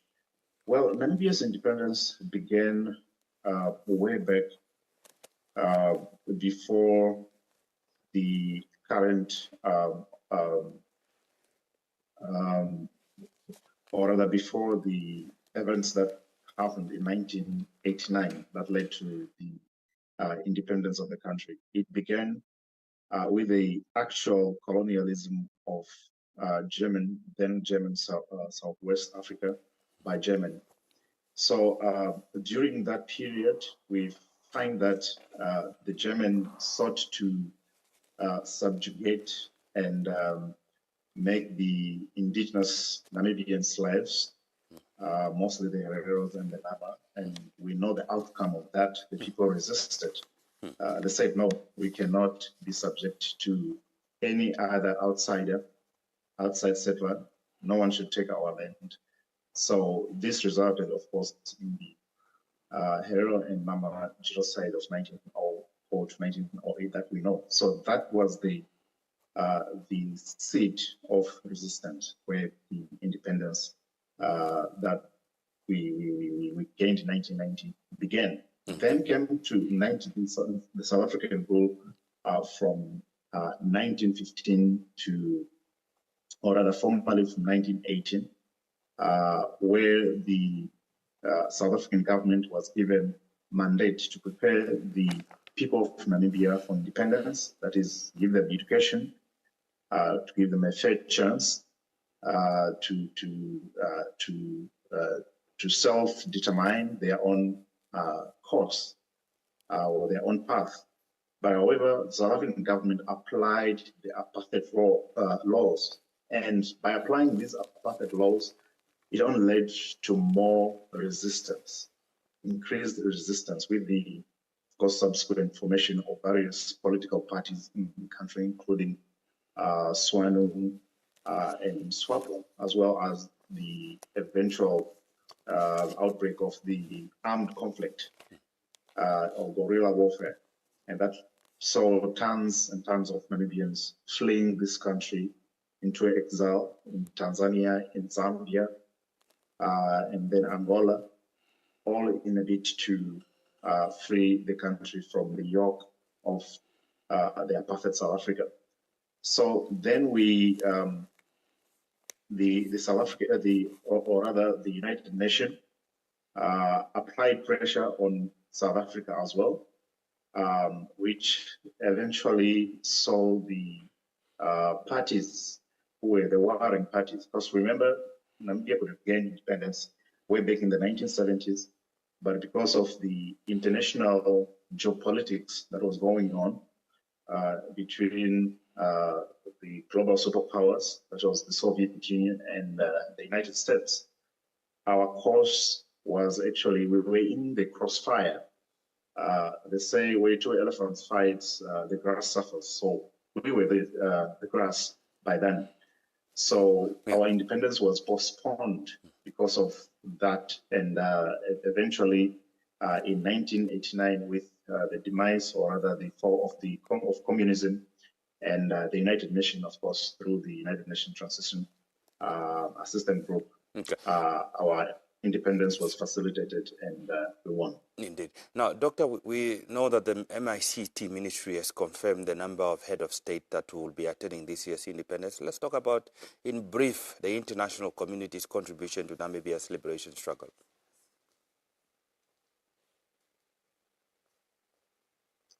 Thank you so much. Yes, of course. You cannot really talk about the independence of Namibia without the involvement, the engagement of the international community into the affairs of the West Africa. Like I mentioned, to begin with, international players. Let's talk about international players in the African continent.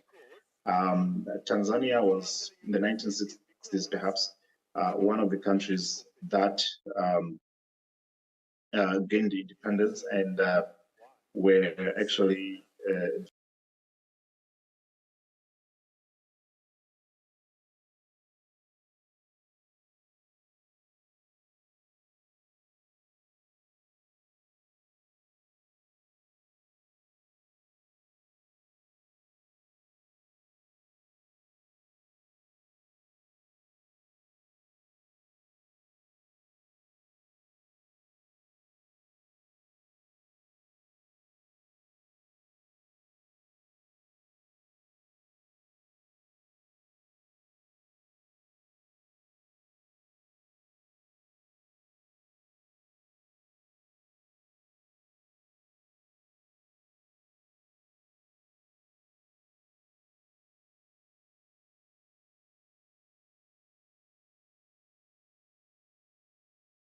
really noted that South Africa was actually governing Namibia illegally. Indeed, Doctor. So Resolution 435. Yes. Yes. Yes. Now, Doctor, Indeed. Unfortunately, we are running out of time.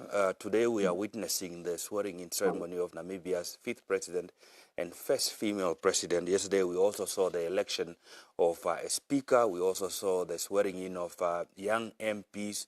Let's talk about what this means for Namibia's political landscape since gaining independence, and what would be your message to the Namibians as we celebrate 35 years of independence today? Well, thank you so much. The swearing-in ceremony, actually, it demonstrates Namibia's come of age. We are today celebrating the 31st, or rather 35th, apologies, independence celebration. That means we have sort of reached or rather we have left the scope of youth. We are now come of age, as a matter of fact. So the swearing-in ceremony of various MPs from various parties symbolizes the maturity of Namibia's democracy, and our democracy really as a pillar within Southern Africa and Africa in general of a matured democracy. And the fact that we are swearing in the first female president, that goes a long way also in highlighting issues pertaining to gender equality that our founding fathers since independence have been fighting over or for, ensuring that the girl child is educated. So my message to the young people and everyone else as we mark the 31st year of 35 years of freedom, resilience, and progress is that as you celebrate this historic milestone, take pride in the journey that brought Namibia's independence, one which is shaped by courage, unity, and unwavering spirit of our people. So may this day serve as a reminder of how our Namibian has come and inspire continued growth, peace, and prosperity for future generations. So let's honor the sacrifices made by those before us and work together to build an even brighter future. So long live Namibia and long live independence. Indeed, long live Namibia. Thank you so much, Dr. Elliot Moore, for making time to speak to us this morning. We go for a break. We'll be back after this.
Welcome back. You're still watching Good Morning Namibia.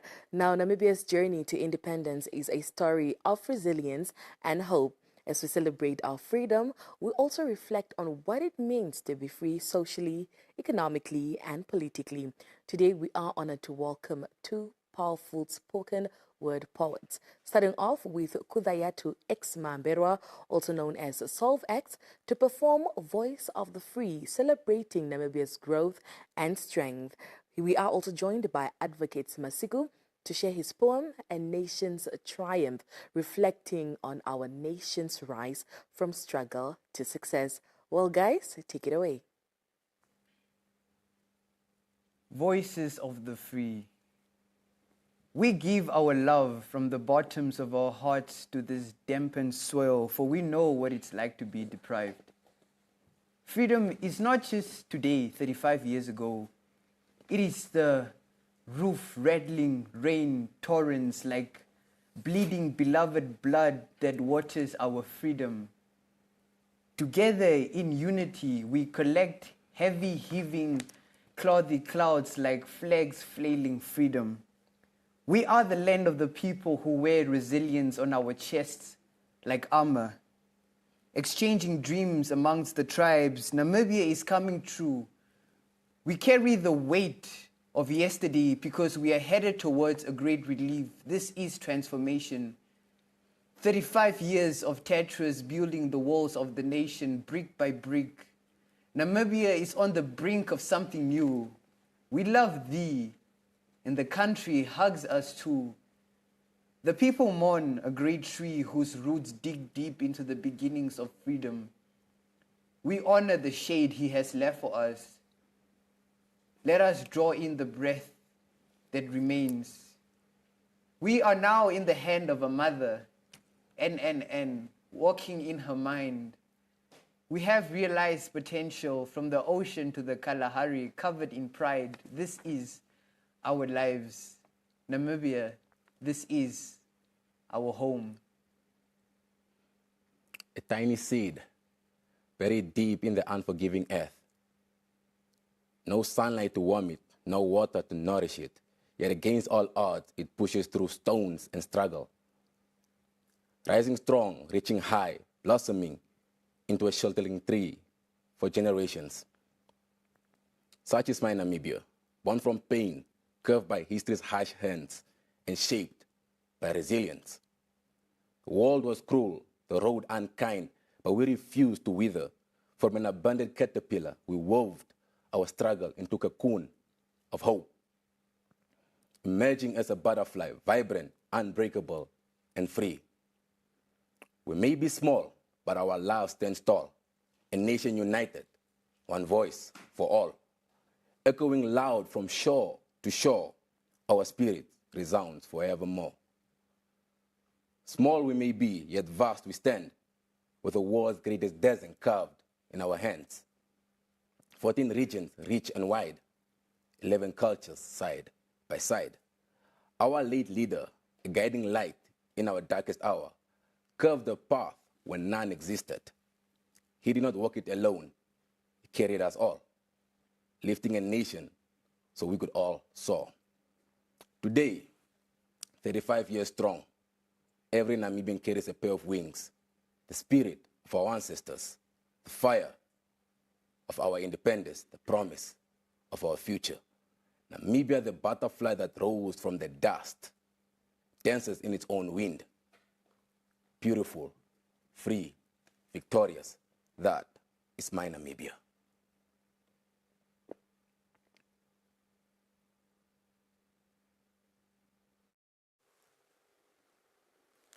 Thank you so much, gentlemen. In Namibia at 35, celebrating 35 years of independence. Those were some of the Independence Day poems. That is, of course, from Kudayatu X Mamberwa, also known as Solve X, and Advocate Simasiku. Good morning, Namibia. Continue shortly after this. Don't go anywhere.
Now, welcome back as we continue with more conversations concerning Namibia's 35 years of independence. Now, as Namibia celebrates 35 years of independence, its culture remains rich and diverse.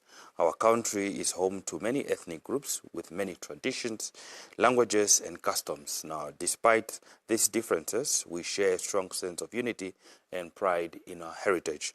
Now, the Heritage Council of Namibia helps protect and promote these traditions so that future generations can continue to celebrate and enjoy them. Today we are joined by the Acting Deputy Director of the National Heritage Cultural Program from the Ministry of Education, Arts and Culture, Boyce Ngondo, to talk to us about Namibia's cultural diversity and give insights on how young Namibians can engage in preserving these traditions for future generations. Ms. Ngondo, good morning, and thank you so much for making time to join us this morning, and happy Independence to you. Thank you so much, Lord. It's a pleasure to be here, and thank you for having me this morning. Okay. Now, how has Namibia's, let's talk about how Namibia's culture has changed since independence. Yes, thank you. First, let me greet all Namibians at length.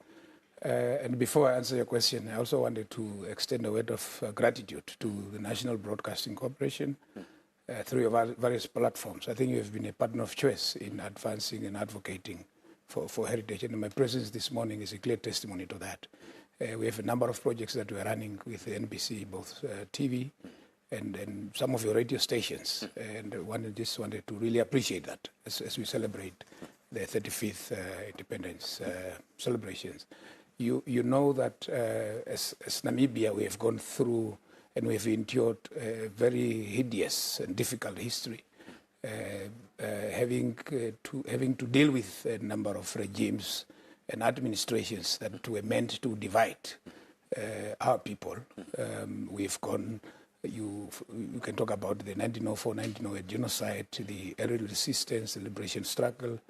We've gone through the apartheid. I think the ideology of the Ordendal plan have really done its course in terms of dividing our people. But at the dawn of independence, I think the mission of the government of the day, as we gained independence in 1990, was to try and unite Namibians for a common cause. And you will see slogans such as unity in diversity, nation building, and all these aspirations. I think that our forebearers have then come to agree that these are the pillars on which we can build unity and also reconciliation, as you know, that we needed to work together as a nation.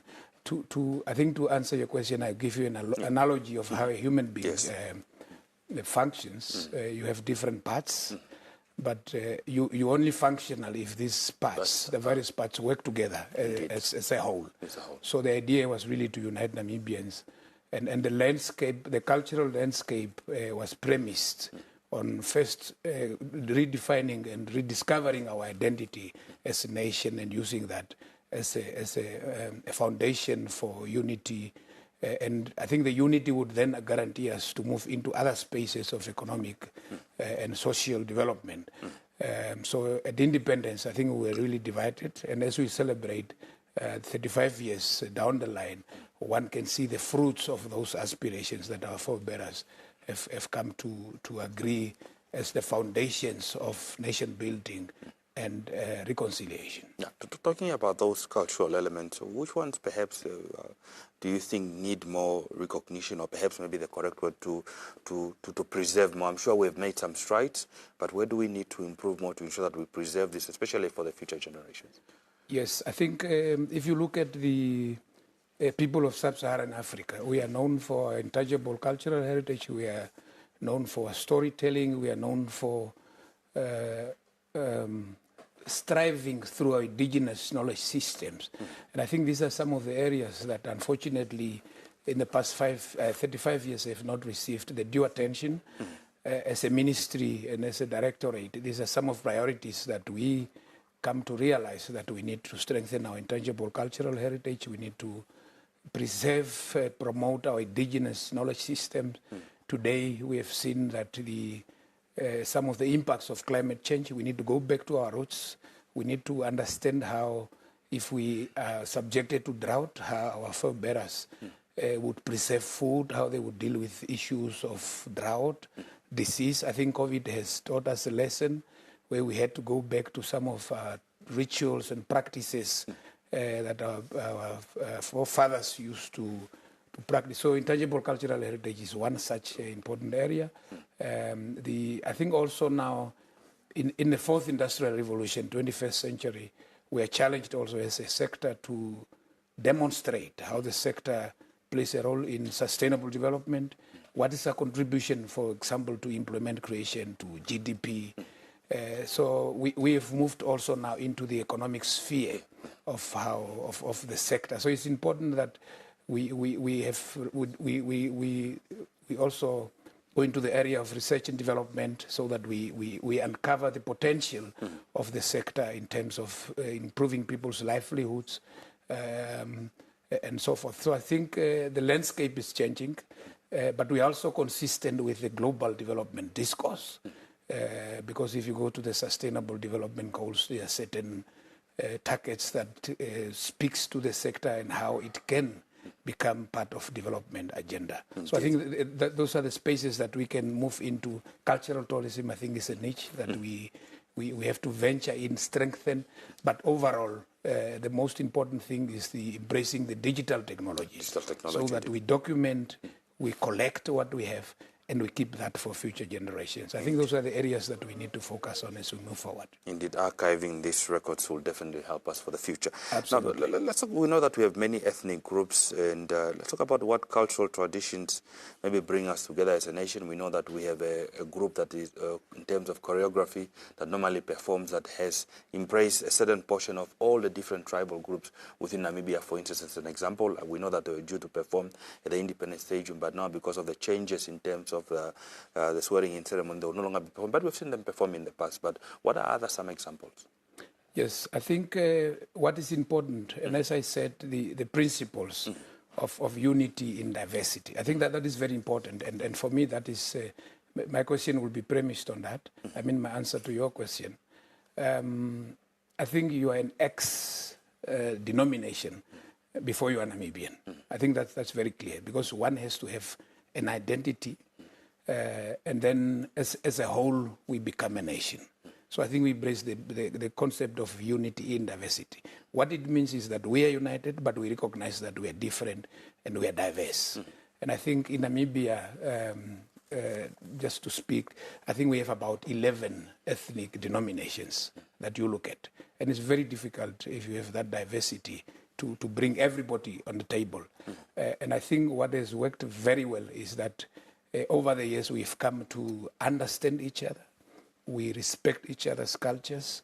And I think those are the foundations of really having a functional society that can coexist. So cultural respect for cultural diversity. I think our Constitution is very clear. Article 19 speaks to the right of individuals to align, to profess, to practice any culture, any language, any religion. So constitutionally, we have that guarantee, we have that legal framework that protects us from being different. But I think the most important thing is that we need to understand each other. We need to go into other people's cultures, try to understand their meanings, their values, their norms, their traditions. And once we understand that, we will become to respect who they are. We respect ourselves, we respect others. And I think in that space, we can coexist, because then we value each other, and no culture is dominant to the other. And in terms of the choreography, which as a ministry with our partners we also put together, I think if you look at independence, you would have individual groups performing. But we said, why can't we just then come together as a nation? We choreograph something that speaks to the different denominations of our people. And then we can present something that is inclusive and also coordinated, so that I think we use that as a way of educating Namibians to say, look, we are different, we have our different values, beliefs, but we can work together, we can come together, we can coexist. I think those are the principles that we want to advance in uniting this nation. Okay. Now let's talk about how Namibians can work together with the Heritage Council of Namibia to learn more about their culture, and to ensure that, they are reminded of their cultural roots and have some sort of idea, because, as the elder generation fades out, definitely still need someone to be able to, not only document, but to take others through what this specific, for example, rituals means that you are referring to, especially that we had to go back to during COVID-19, where we saw that the rituals or natural medication that we call it, was able to help many of our people to be able to survive COVID. Yes, the National Heritage Council is one of our sister agencies. We work together, the ministry. It was established through an act of parliament, Act 27 of 2004, the National Heritage Council Act.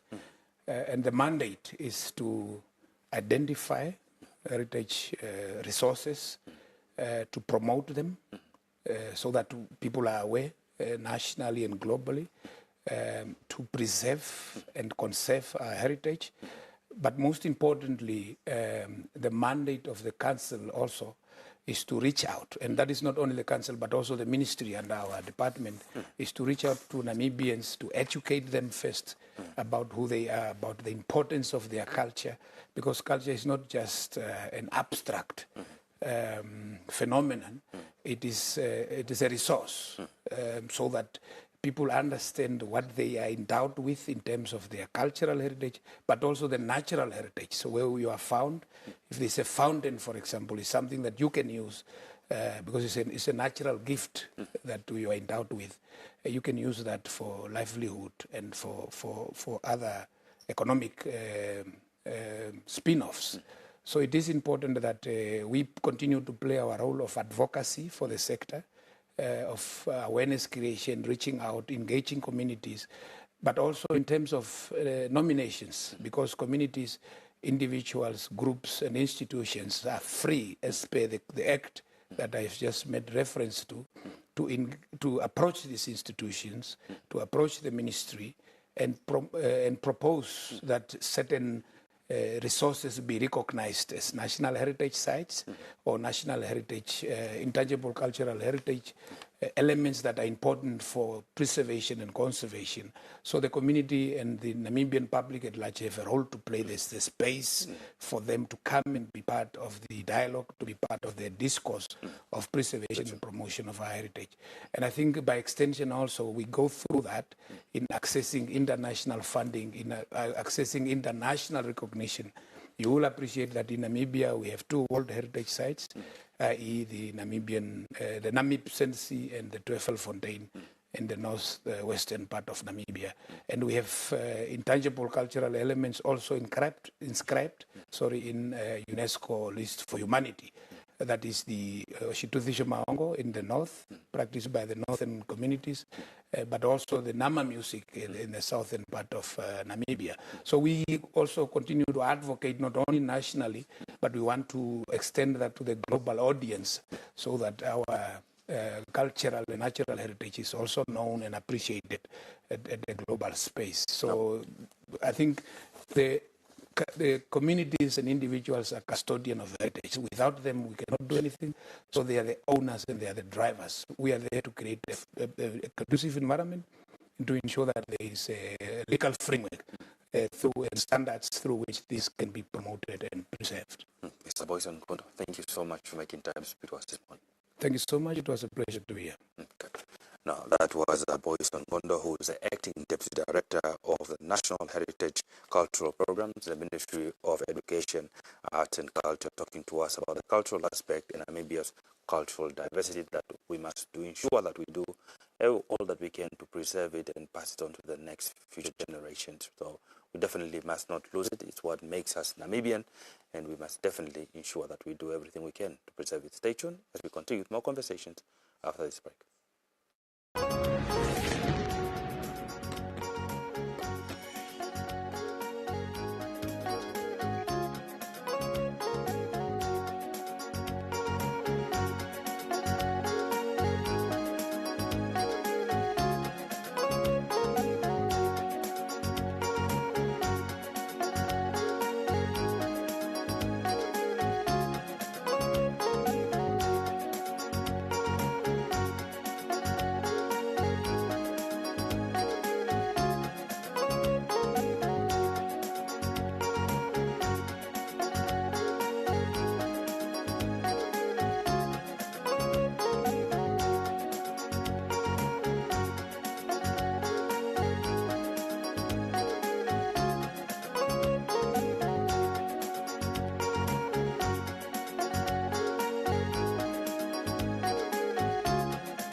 Welcome back. You're still watching Good Morning Namibia. And as we continue off with the conversations on this beautiful Independence Day titled The Female President, this is a song written and composed by musical artists Banana Shekupe and Monica Vuli in honor of our first female president, Dr. Netumbo Nandi-Ndaitwah. To shed more light on the song, we're now joined by the artists themselves, Mr. Banana Shekupe as well as Monica Vuli.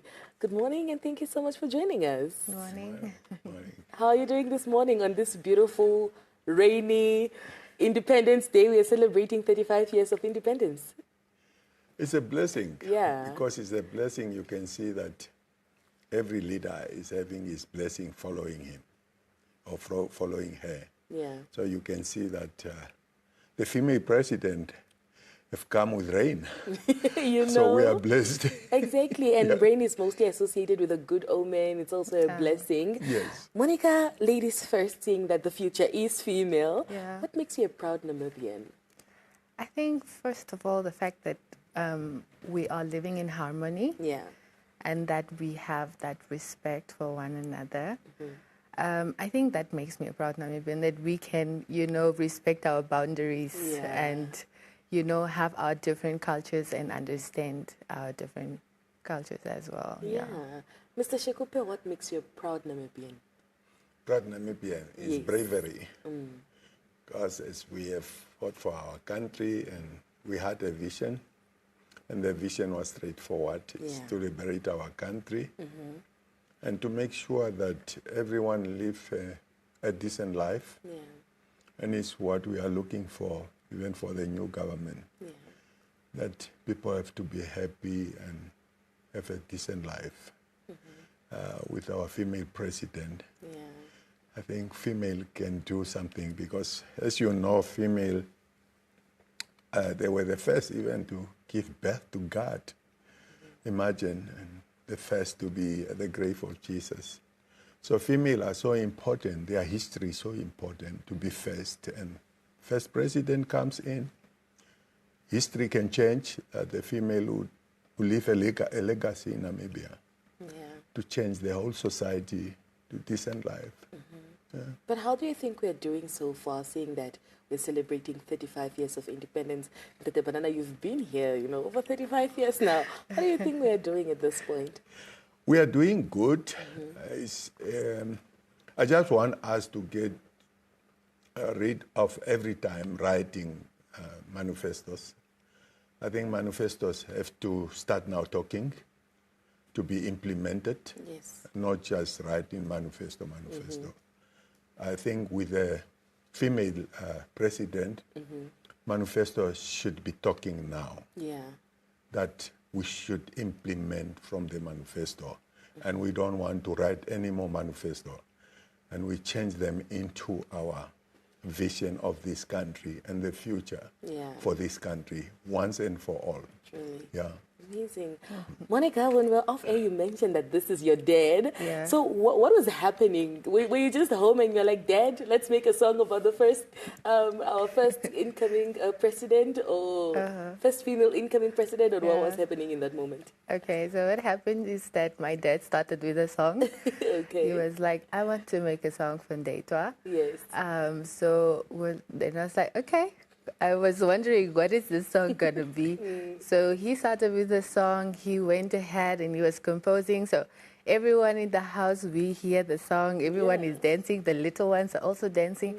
And then he said, Monica, there's something missing. Then I was like listening to the song, and then I came in with my lyrics as well. And then we started singing in front of because we have the PC where we're recording from. So we just did our singing, trying to put in the song. So it was quite lovely. So that was the, Do you usually sing, or is this your first time singing? No, I usually sing. Oh, you usually sing. And you're like, you know what, let me feature my dad on this one. Right. Like most of the election songs, because we were busy with the campaigning of the songs of the elections. So then this was also part of the songs that we were doing. So we were featuring on all the songs that we were doing to campaign. Yeah. Mr. Shekupe, where did the inspiration come from for you to write a song? The inspiration comes from the day when I heard that the VP is going to become a president. I called her. So she's one of the leaders from exile who answers calls. And she misses your calls, she will call you back. Impressive. And then I call her, she said, I say, are you going for it? She said, yes, Banana, I've started. Let's go for it, comrade. And I said, okay, I'll be backing you with songs. So I promise I'll be behind you with songs to push you up. So that's it. And because she likes to listen, and sometimes we sit and talk about a vision and also what I'm thinking. She's one of the person who can listen. Yeah, and I like that from her. That's why I was pushing with song, and I come up with this song that I'm looking forward that she have to do something, and she's going to do something for this country because she listens to people. Yeah, amazing. Yeah. You basically just answered my question for me. I was going to ask you one of the things that stood out for you, for that is of course from the incoming president, Dr. Netumbo Nandi-Ndaitwah. But what stands out for you, Monica? I think her resilience, like just the way she even upholds herself. I mean, the strength that she even presents. I think as female, not all of us have that courage, but you can see the courage that she has. And even though people are talking, she does not care. She does not show that she cares. She goes for it. She has a vision. She knows what she wants, and she's going for it. I think it's amazing for me. Yeah, same. Well, I'm ready to start dancing. I definitely do have my dancing shoes on. But perhaps before we let you go, Mr. Shikupe, just a message. What is your message to the Namibian nation this morning as we are celebrating 35 years of Namibia's independence? I think it's for us to hold each other, especially with the new government coming in. I saw even the new parliamentarian coming in. I want unity into that parliament. Please, guys, concentrate on what you have been voted for to do the job. Leave your differences, hatred to one another, personal hatred. Forgive each other. Do it for the country. There's only 5 years for your term to be there. Use every day. And let us also hear reports. Come back to us, report back to us, not after 5 years. It's what I want to see in this new government. I want the Namibian people to back up the leaders, help them with ideas, help them. But stop insulting leaders. Amazing. Yes, I definitely concur with you there. Well, Mr. Banana Shekupe, Monica Voli, thank you so much for joining us on Good Morning Namibia. I'm going to give you a chance now to just breathe and relax and get ready to show us those dance moves and also just those vocals to this beautiful song.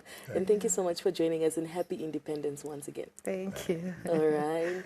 That was Mr. Banana Shekupe and Monica Voli joining us this morning on Good Morning Namibia. They are about to share their song titled The First Female President, as today we will be seeing the inauguration, that is, of course, of Namibia's fifth president and also first female president, that is Dr. Netumbo Nandi-Ndaitwah, who will be sworn in later on this morning. Well, don't go anywhere. Good Morning Namibia. We'll be back shortly after this.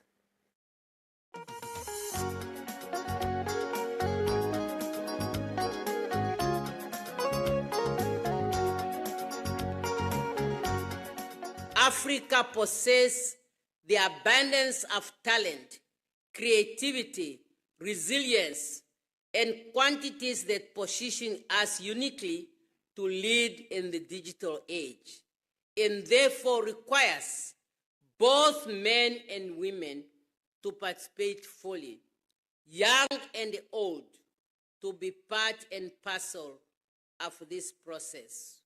We must cultivate environments where innovation is celebrated, where risks are seen and opportunities, and where every individual feels empowered to contribute to the shared goals.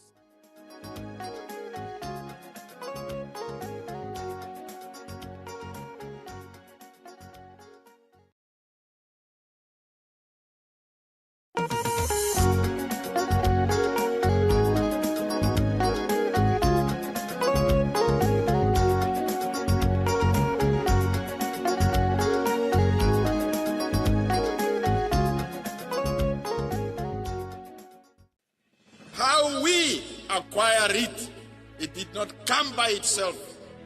It came through sacrifices. It came through crossing the rivers of blood. And therefore, when we celebrate, we know what we are celebrating. It's something that cost us money. It's something that brought us to the point that we can take our own decisions without anyone else from other countries telling us what to do and what not to do. That is worth celebrating.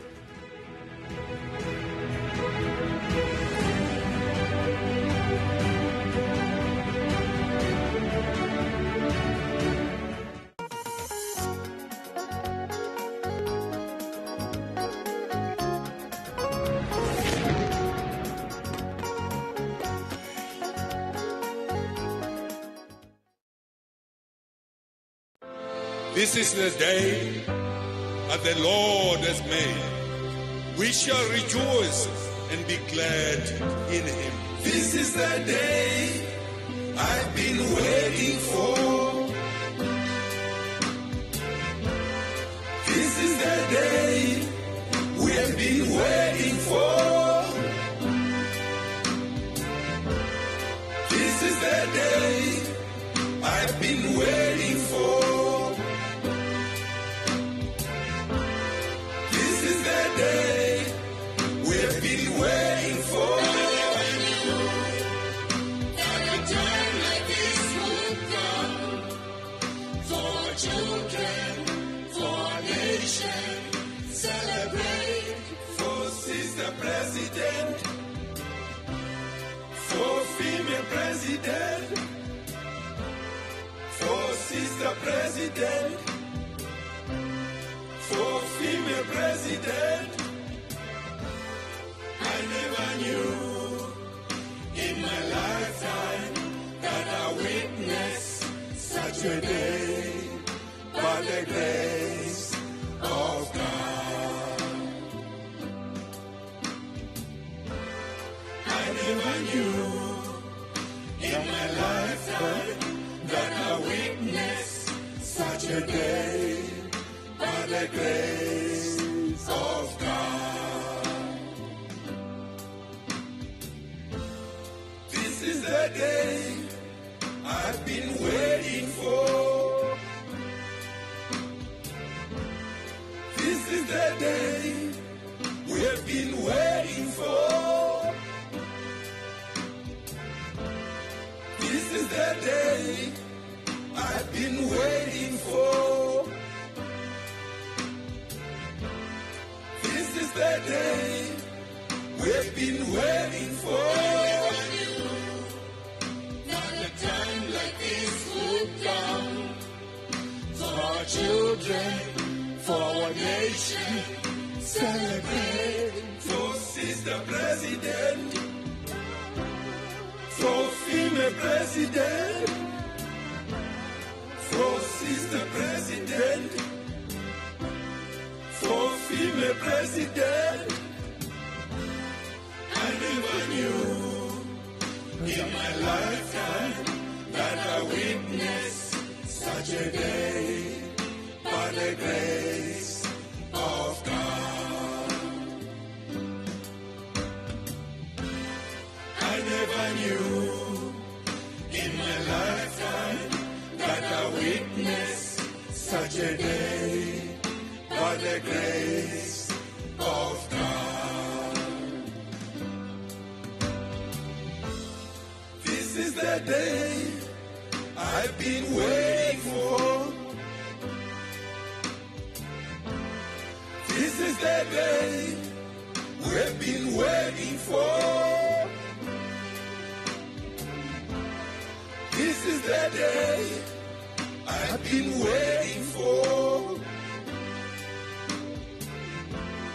This is the day we've been waiting for. For sister president, for female president, for sister president, for female president.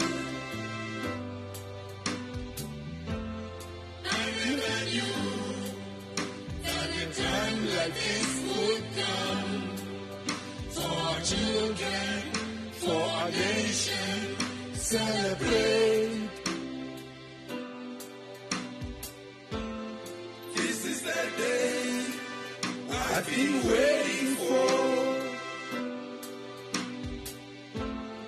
This is the day we've been waiting for. This is the day I've been waiting for. This is the day we've been waiting for.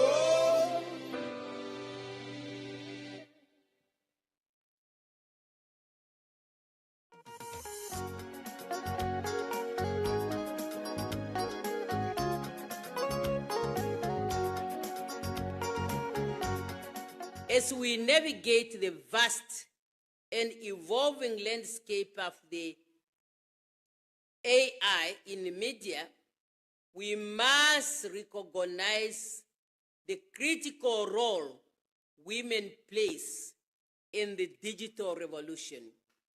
Women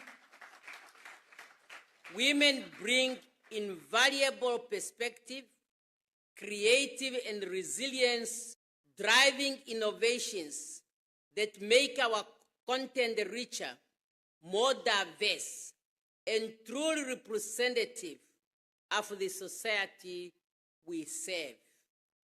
Yes, despite their significant contribution, women remain underrepresented in the IA and technological sector. I'm looking in the hall. It's imperative that we create pathways that empower women, including young women, to not only participate, but also lead in the dynamic space.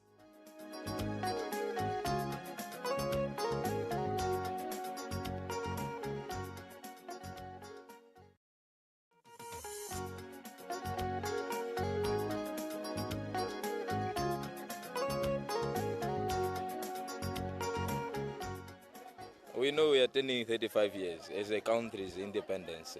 So all I would say is that the Namibians have to live in peace and in harmony. My message to the nation, it will be, let us enjoy the day, let us celebrate our 31st anniversary as a country, and also let us not forget to deliberate on matters that economically affect the country at large. At first, Namibia were not like this, how it is now. It was not a peaceful country. It was ruled by the German people until the day came on the 21st of March, 1990. Our country got its independence by our first president, Dr. Sam Shafishuna Nujoma. The message that I have for the citizen in Namibia concerning independence is that we should celebrate this day in a respectful manner, because independence is a freedom.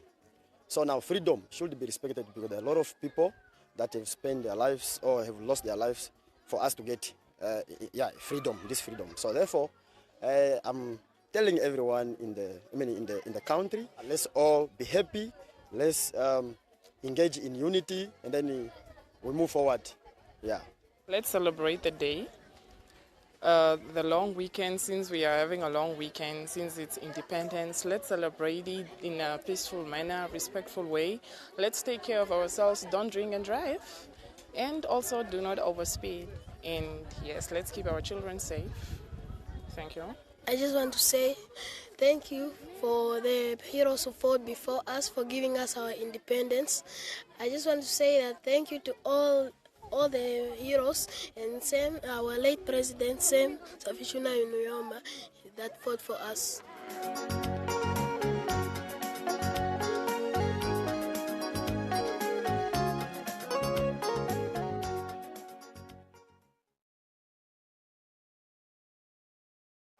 Welcome back. Now, just another update, please. If you have just woken up right now, you're thinking about making your way to the Independence Stadium, please be informed that Independence celebrations and the inauguration ceremony of the 5th President and the first female president of the Republic of Namibia has now been moved to State House. Please do not attempt to go to the Independence Stadium as the ceremony has moved. Government did issue a communique saying that they do apologize and that they regret that decision has been taken. We can see that rain is starting to pour once again, and definitely that was a cautious reason that was given as to why those celebrations have now been moved to State House. Now moving on, starting his music career early in high school has been a journey with many trails, but in 2021, that is when he decided to really up his game and take his music career to the next level. Joining us today is Festus Metumo, commonly known as DJ Max, here to share more of his latest music and tell us more about his musical journey. Good morning, sir. Good morning, and thank sir. you so much for making time to speak to us, and happy 35th Independence. Yes, sir. I hope all the day is well. And now, before we proceed with this program, I would love to thank everybody watching.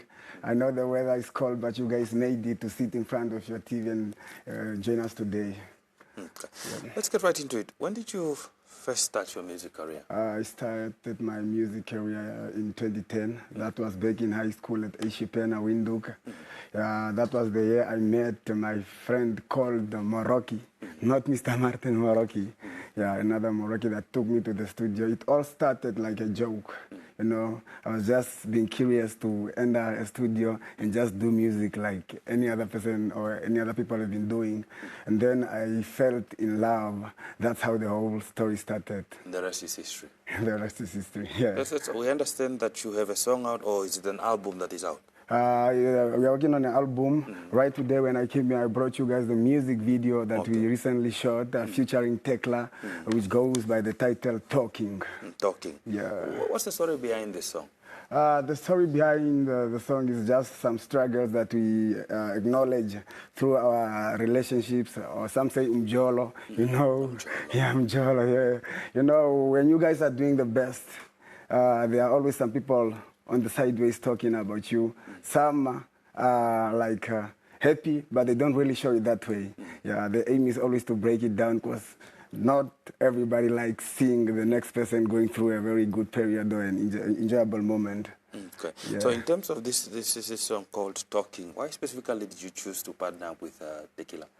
You know, they say good things don't hide. And to be honest, Tekla is a very good artist.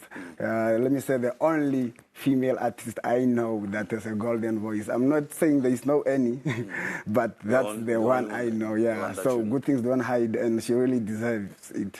Okay. Yeah. So about for those upcoming artists who might wanting to also join the industry and perhaps are struggling, what would be your advice to them? How do they how do they grow their careers, and how would you give them, maybe to take a different route as compared to the route that you took? My message to the underdogs, sorry for using that, but we call them underdogs, is that African black kid, the journey is not easy. And the key to this is to believe in yourself. My question is, if you don't believe in yourself, why have you started this? Why do you have to waste time on something that you don't believe in, that you don't have goals for? You understand? So it's hard, we know, it's not easy. All good things takes time, takes a hard work. So if you're out there struggling, please keep on pushing. One day will always be one day. Okay. Now, for those viewers that you said you brought the music video, I hope my colleagues are ready to be able to play it for us. But for those who are watching at home right now, where are they able to find your music? Is it available online for them to be able to watch? The recent album is on all social platforms, on all music platforms that we have. To mention a few, you can go with us on the TikTok, Facebook, Instagram, all other music platforms. But for the one I'm currently working on, it's not yet out. It's not yet on any platform. But whenever we are ready, when the package is ready, we still come to the same place for the great news to share. Okay. Let's talk about the last album, because saying the new one is not yet available, but the last album, what's the title of the last one? Cold War. Cold War. Yeah. What war are you fighting? We know that the Cold War apparently ended sometime in 1990. What's the concept behind the Cold War? I love the question. This war that we are fighting is not a man-to-man war. I'm not fighting you. I'm not fighting anybody out there, but we are fighting poverty. That's the only problem we have. That's the only enemy we have. That's the only name. So you call it Cold? Only Cold, yeah. Okay. How many tracks are on this album?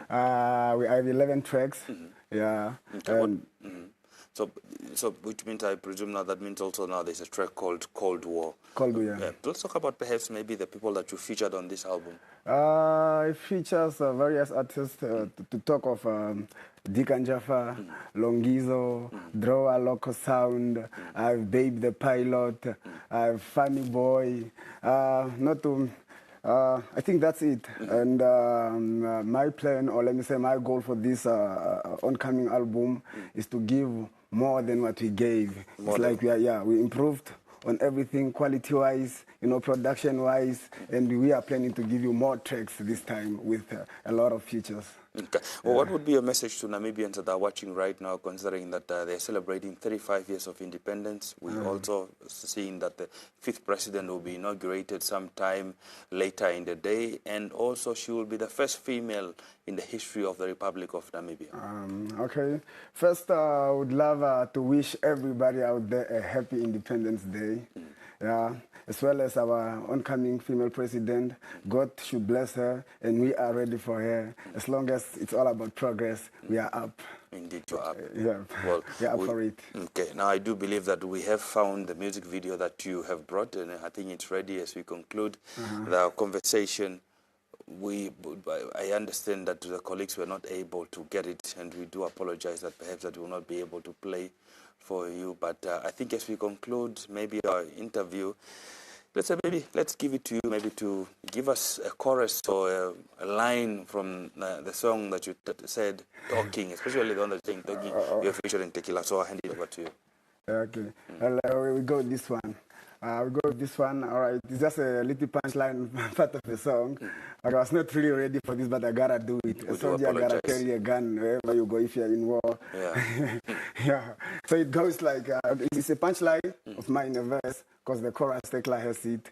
Okay, it goes like, okay, Talangelo, come tima over, okay, no matter the weather for you, we like it. Editava poppy and Dakadava, a deep in my heart, you my dream, not nightmare. Otwe Thanje, and Genon Dikaena, Otaya poppy, Yaratazamomo, way Kampala Bebesa, you the light to my day. Son of a ground, let me say you are Taguan, man. Yeah, that's all I can say for today. Okay, no, thank you.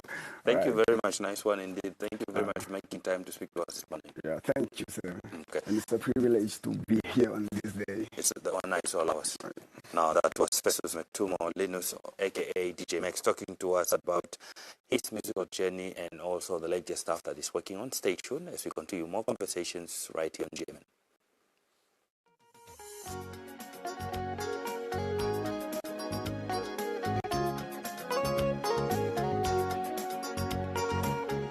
Congratulations to our first female president, and we hope for a better change in terms of the governing of the country from our female president. I thank her for being our first female president, because the presidents that I always used to see are just male presidents, and I used to think that there will be no more female president like us. First of all, let me say I'm very much glad that this country is a blessed country, because I can see gender equality, being practiced in this country. So my message to her is very simple. May she work with God so that her leadership, since it's our first time to have this experience of us having a first lady to be a president in the country, so God must intervene in her leadership so that she can do well for the Namibian people. First of all, I'm really delighted. I'm proud that a woman gets to be a president for the first time, because I'm one person that is all about women empowerment, women leadership, going forward. Like, it's proof that women can actually also lead. Actually, women are born leaders. So I'm really happy. It's a good thing, and I know she's going to do the best. She's going to bring in new things, because women, we know women are born leaders. So I'm happy. I'm really happy. I would just say she must just do a great job. She must keep on doing what she's doing. I'm just saying thank you that we are getting a new female president.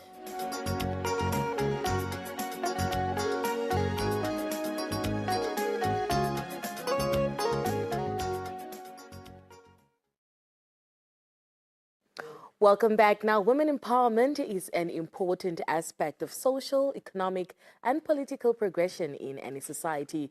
Empowerment encompasses various dimensions such as economic independence, education, political participation, and social equality. Now, this eliminates barriers that has historically limited women's participation in various sectors. This morning, we're joined by two learners, Paulina Ashipala and Inasia Kakuru from C.J. Brown High School, just to share their sentiments on today's independence celebrations. Ladies, good morning. Good morning. Thank you so much for joining us. Thank you for having us. All right. First things first, who do we start with? Happy Independence Day. Happy Independence Day too. All right. What does empowerment mean to you as women? I mean, young women, you're living in beautiful times, if I do say so myself. What does women empowerment mean for you? Let me first define the keywords within the motion. Empowerment of women means giving them the freedom, resources, and opportunities to shape their own lives. For me, it means equal access to education, political roles, and jobs, freedom from discrimination, oppression, and violence, the right to pursue their dreams and shape their own lives. Amazing. What does it mean to you to be a Namibian during this time? We're celebrating 35 years of independence. What does it mean to you? It means that I was born in a country that was free from colonialism and oppression from our oppressors. Yeah. And for you? For me, women empowerment really means that the process of identifying ladies, or let me say women, and to make women more proud and have strength for themselves, and also to make decisions for themselves, and to lead. And also, I would like to say that what it means to me, it also means a lot. And I know that women can do their decisions for themselves. Of course. I mean, Paulina, have you ever perhaps been in a situation where women are not being, brought into the conversation because they are women? Yes. Okay. Especially at school. Okay. Sometimes men are the ones to talk, and they are the ones to be respected more than the women. And when it comes to conferences, men are in charge and women are left behind because they are known as weak creatures, I think, in the world, yes. Okay, but that's not the case. Yeah, but that's not the case. Yeah, but we are strong, but they take us as not strong and not confident enough to talk, and yeah. Yeah, and I think we're also making strides, seeing that today we'll be inaugurating Namibia's first female president, who's also our fifth president. What do you think that means for us, Namibians? What does it mean to you personally, Inasia? For me, it means that it's not just a political shift. Yeah. It's a statement that women's voices and leadership are crucial for the future of Namibia. And empowerment isn't just about individual success. It's about communities being lifted.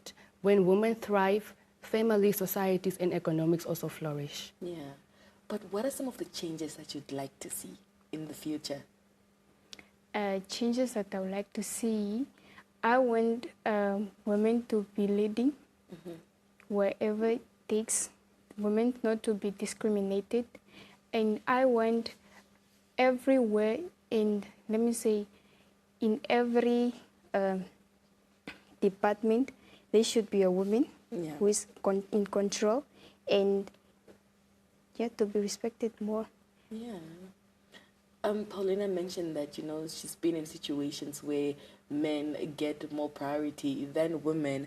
But how important is it that we see, women take up leadership positions, specifically women in high profiles? Like today we're getting a female president. How do you think the young ladies should take this as? When we see a woman in power, it actually inspires us young girls to look up to them and actually tell themselves that leadership roles are not only limited by gender, but it also challenges long-standing stereotypes that were put in there by society a very long time ago. Yeah, amazing. What is your message to the young ladies this morning? I will say that they must not give up.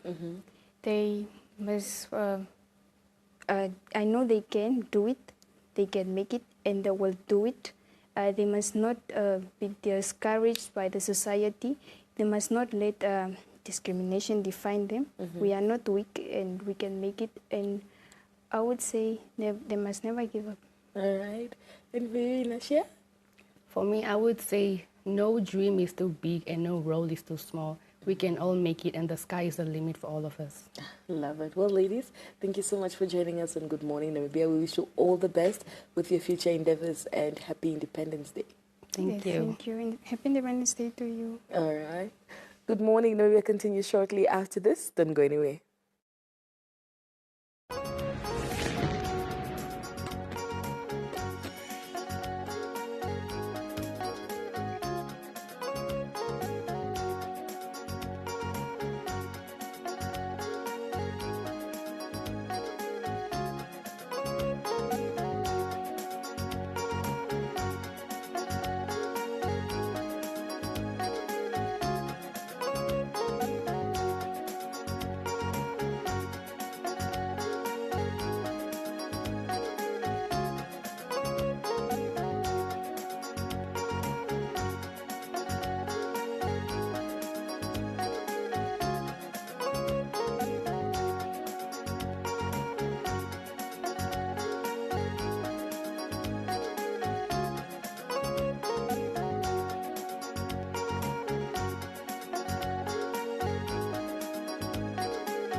Welcome back. Now that also signals that we have come to the end of Good Morning Namibia today. It's the wooden stick for me. It's a wooden stick? Yes. Oh. Love it. I've become a headman now.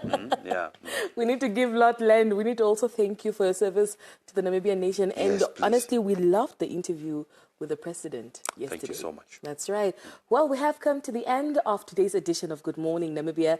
Today, the 21st of March, which basically signifies 35 years of Namibia's independence. What a time to be alive. What a time to be a woman, a Namibian woman in Namibia and also in Africa. It has been an amazing show. We've seen all our newsmakers coming out, some with poems for independence, songs for our incoming, first female president of Namibia. History is definitely being made today. Indeed, for those that might not have known earlier, we definitely should continue to inform you that the independence celebrations have been moved to State House, where we'll see the official program kicking off around about 10, and we'll continue obviously to provide you with those updates as they come in. So please do not go to the Independence Stadium, whether there is a restricted event in terms of the independence celebration, inauguration ceremony, and State House. However, those that have been issued with luncheon invites have been informed that they are definitely welcome to go to State House as from 1 o'clock. However, the ceremony that starts at 10 can only accommodate around about 500 people that have been invited for that ceremony. So please do not go to the Independence Stadium. Please do watch in the comfort of your house and also watch through our different platforms as we will bring you those live feeds coming from State House. That's right. Let's not forget that the rainy weather is definitely upon us. So let's stay safe. Let's drive cautiously. Let's avoid flooded areas. Let us not underestimate those roads that get flooded. Please take a different route. Let's be safe. It is Independence Day after all. And let's not forget, you can always keep an eye out on our social media platforms. That is NBC Digital News, TikTok, Instagram, Facebook, Threads, X, you name it. Also, we will be going live, that is on our YouTube page, that is on NBC Digital News. We are currently live right now, bringing you an update of the independence celebrations, and we'll keep you updated throughout the day. Well, for myself and the family. Before you go, the inhabitants of Windhoek, we've been talking about this for the last 2 days. We talk here in the morning, and then before you know it, before it's 10 o'clock, you hear someone is attempting to cross a flowing riverbed. Please, let's ensure. Yesterday we had a good GMN show. We talked about the same issue. And before it's 12 o'clock, you're hearing that already almost close to 9 cars. Yes. So please, let's ensure that we stay safe. Please don't attempt to cross where you see overflowing riverbeds. Please use alternative means. We don't want to lose lives. It's Independence Day. Let us celebrate and ensure that we welcome the president, the new president in office, I think with a good day, and ensure that tomorrow we don't want to talk about how many people have lost their lives as a result of attempting to cross an overflooding river, not only in Windhoek, but also across other various towns where we have seen a lot of rain pouring in those towns. That's right. Also, it is a public holiday, so let's have a beautiful one. Happy Independence Day to all the Namibians this morning, wherever it is that you're finding yourself. So from myself and the Power Ambambi, Lord Ndabanomata and the entire team here in Studio 2, it's good morning and goodbye. Goodbye.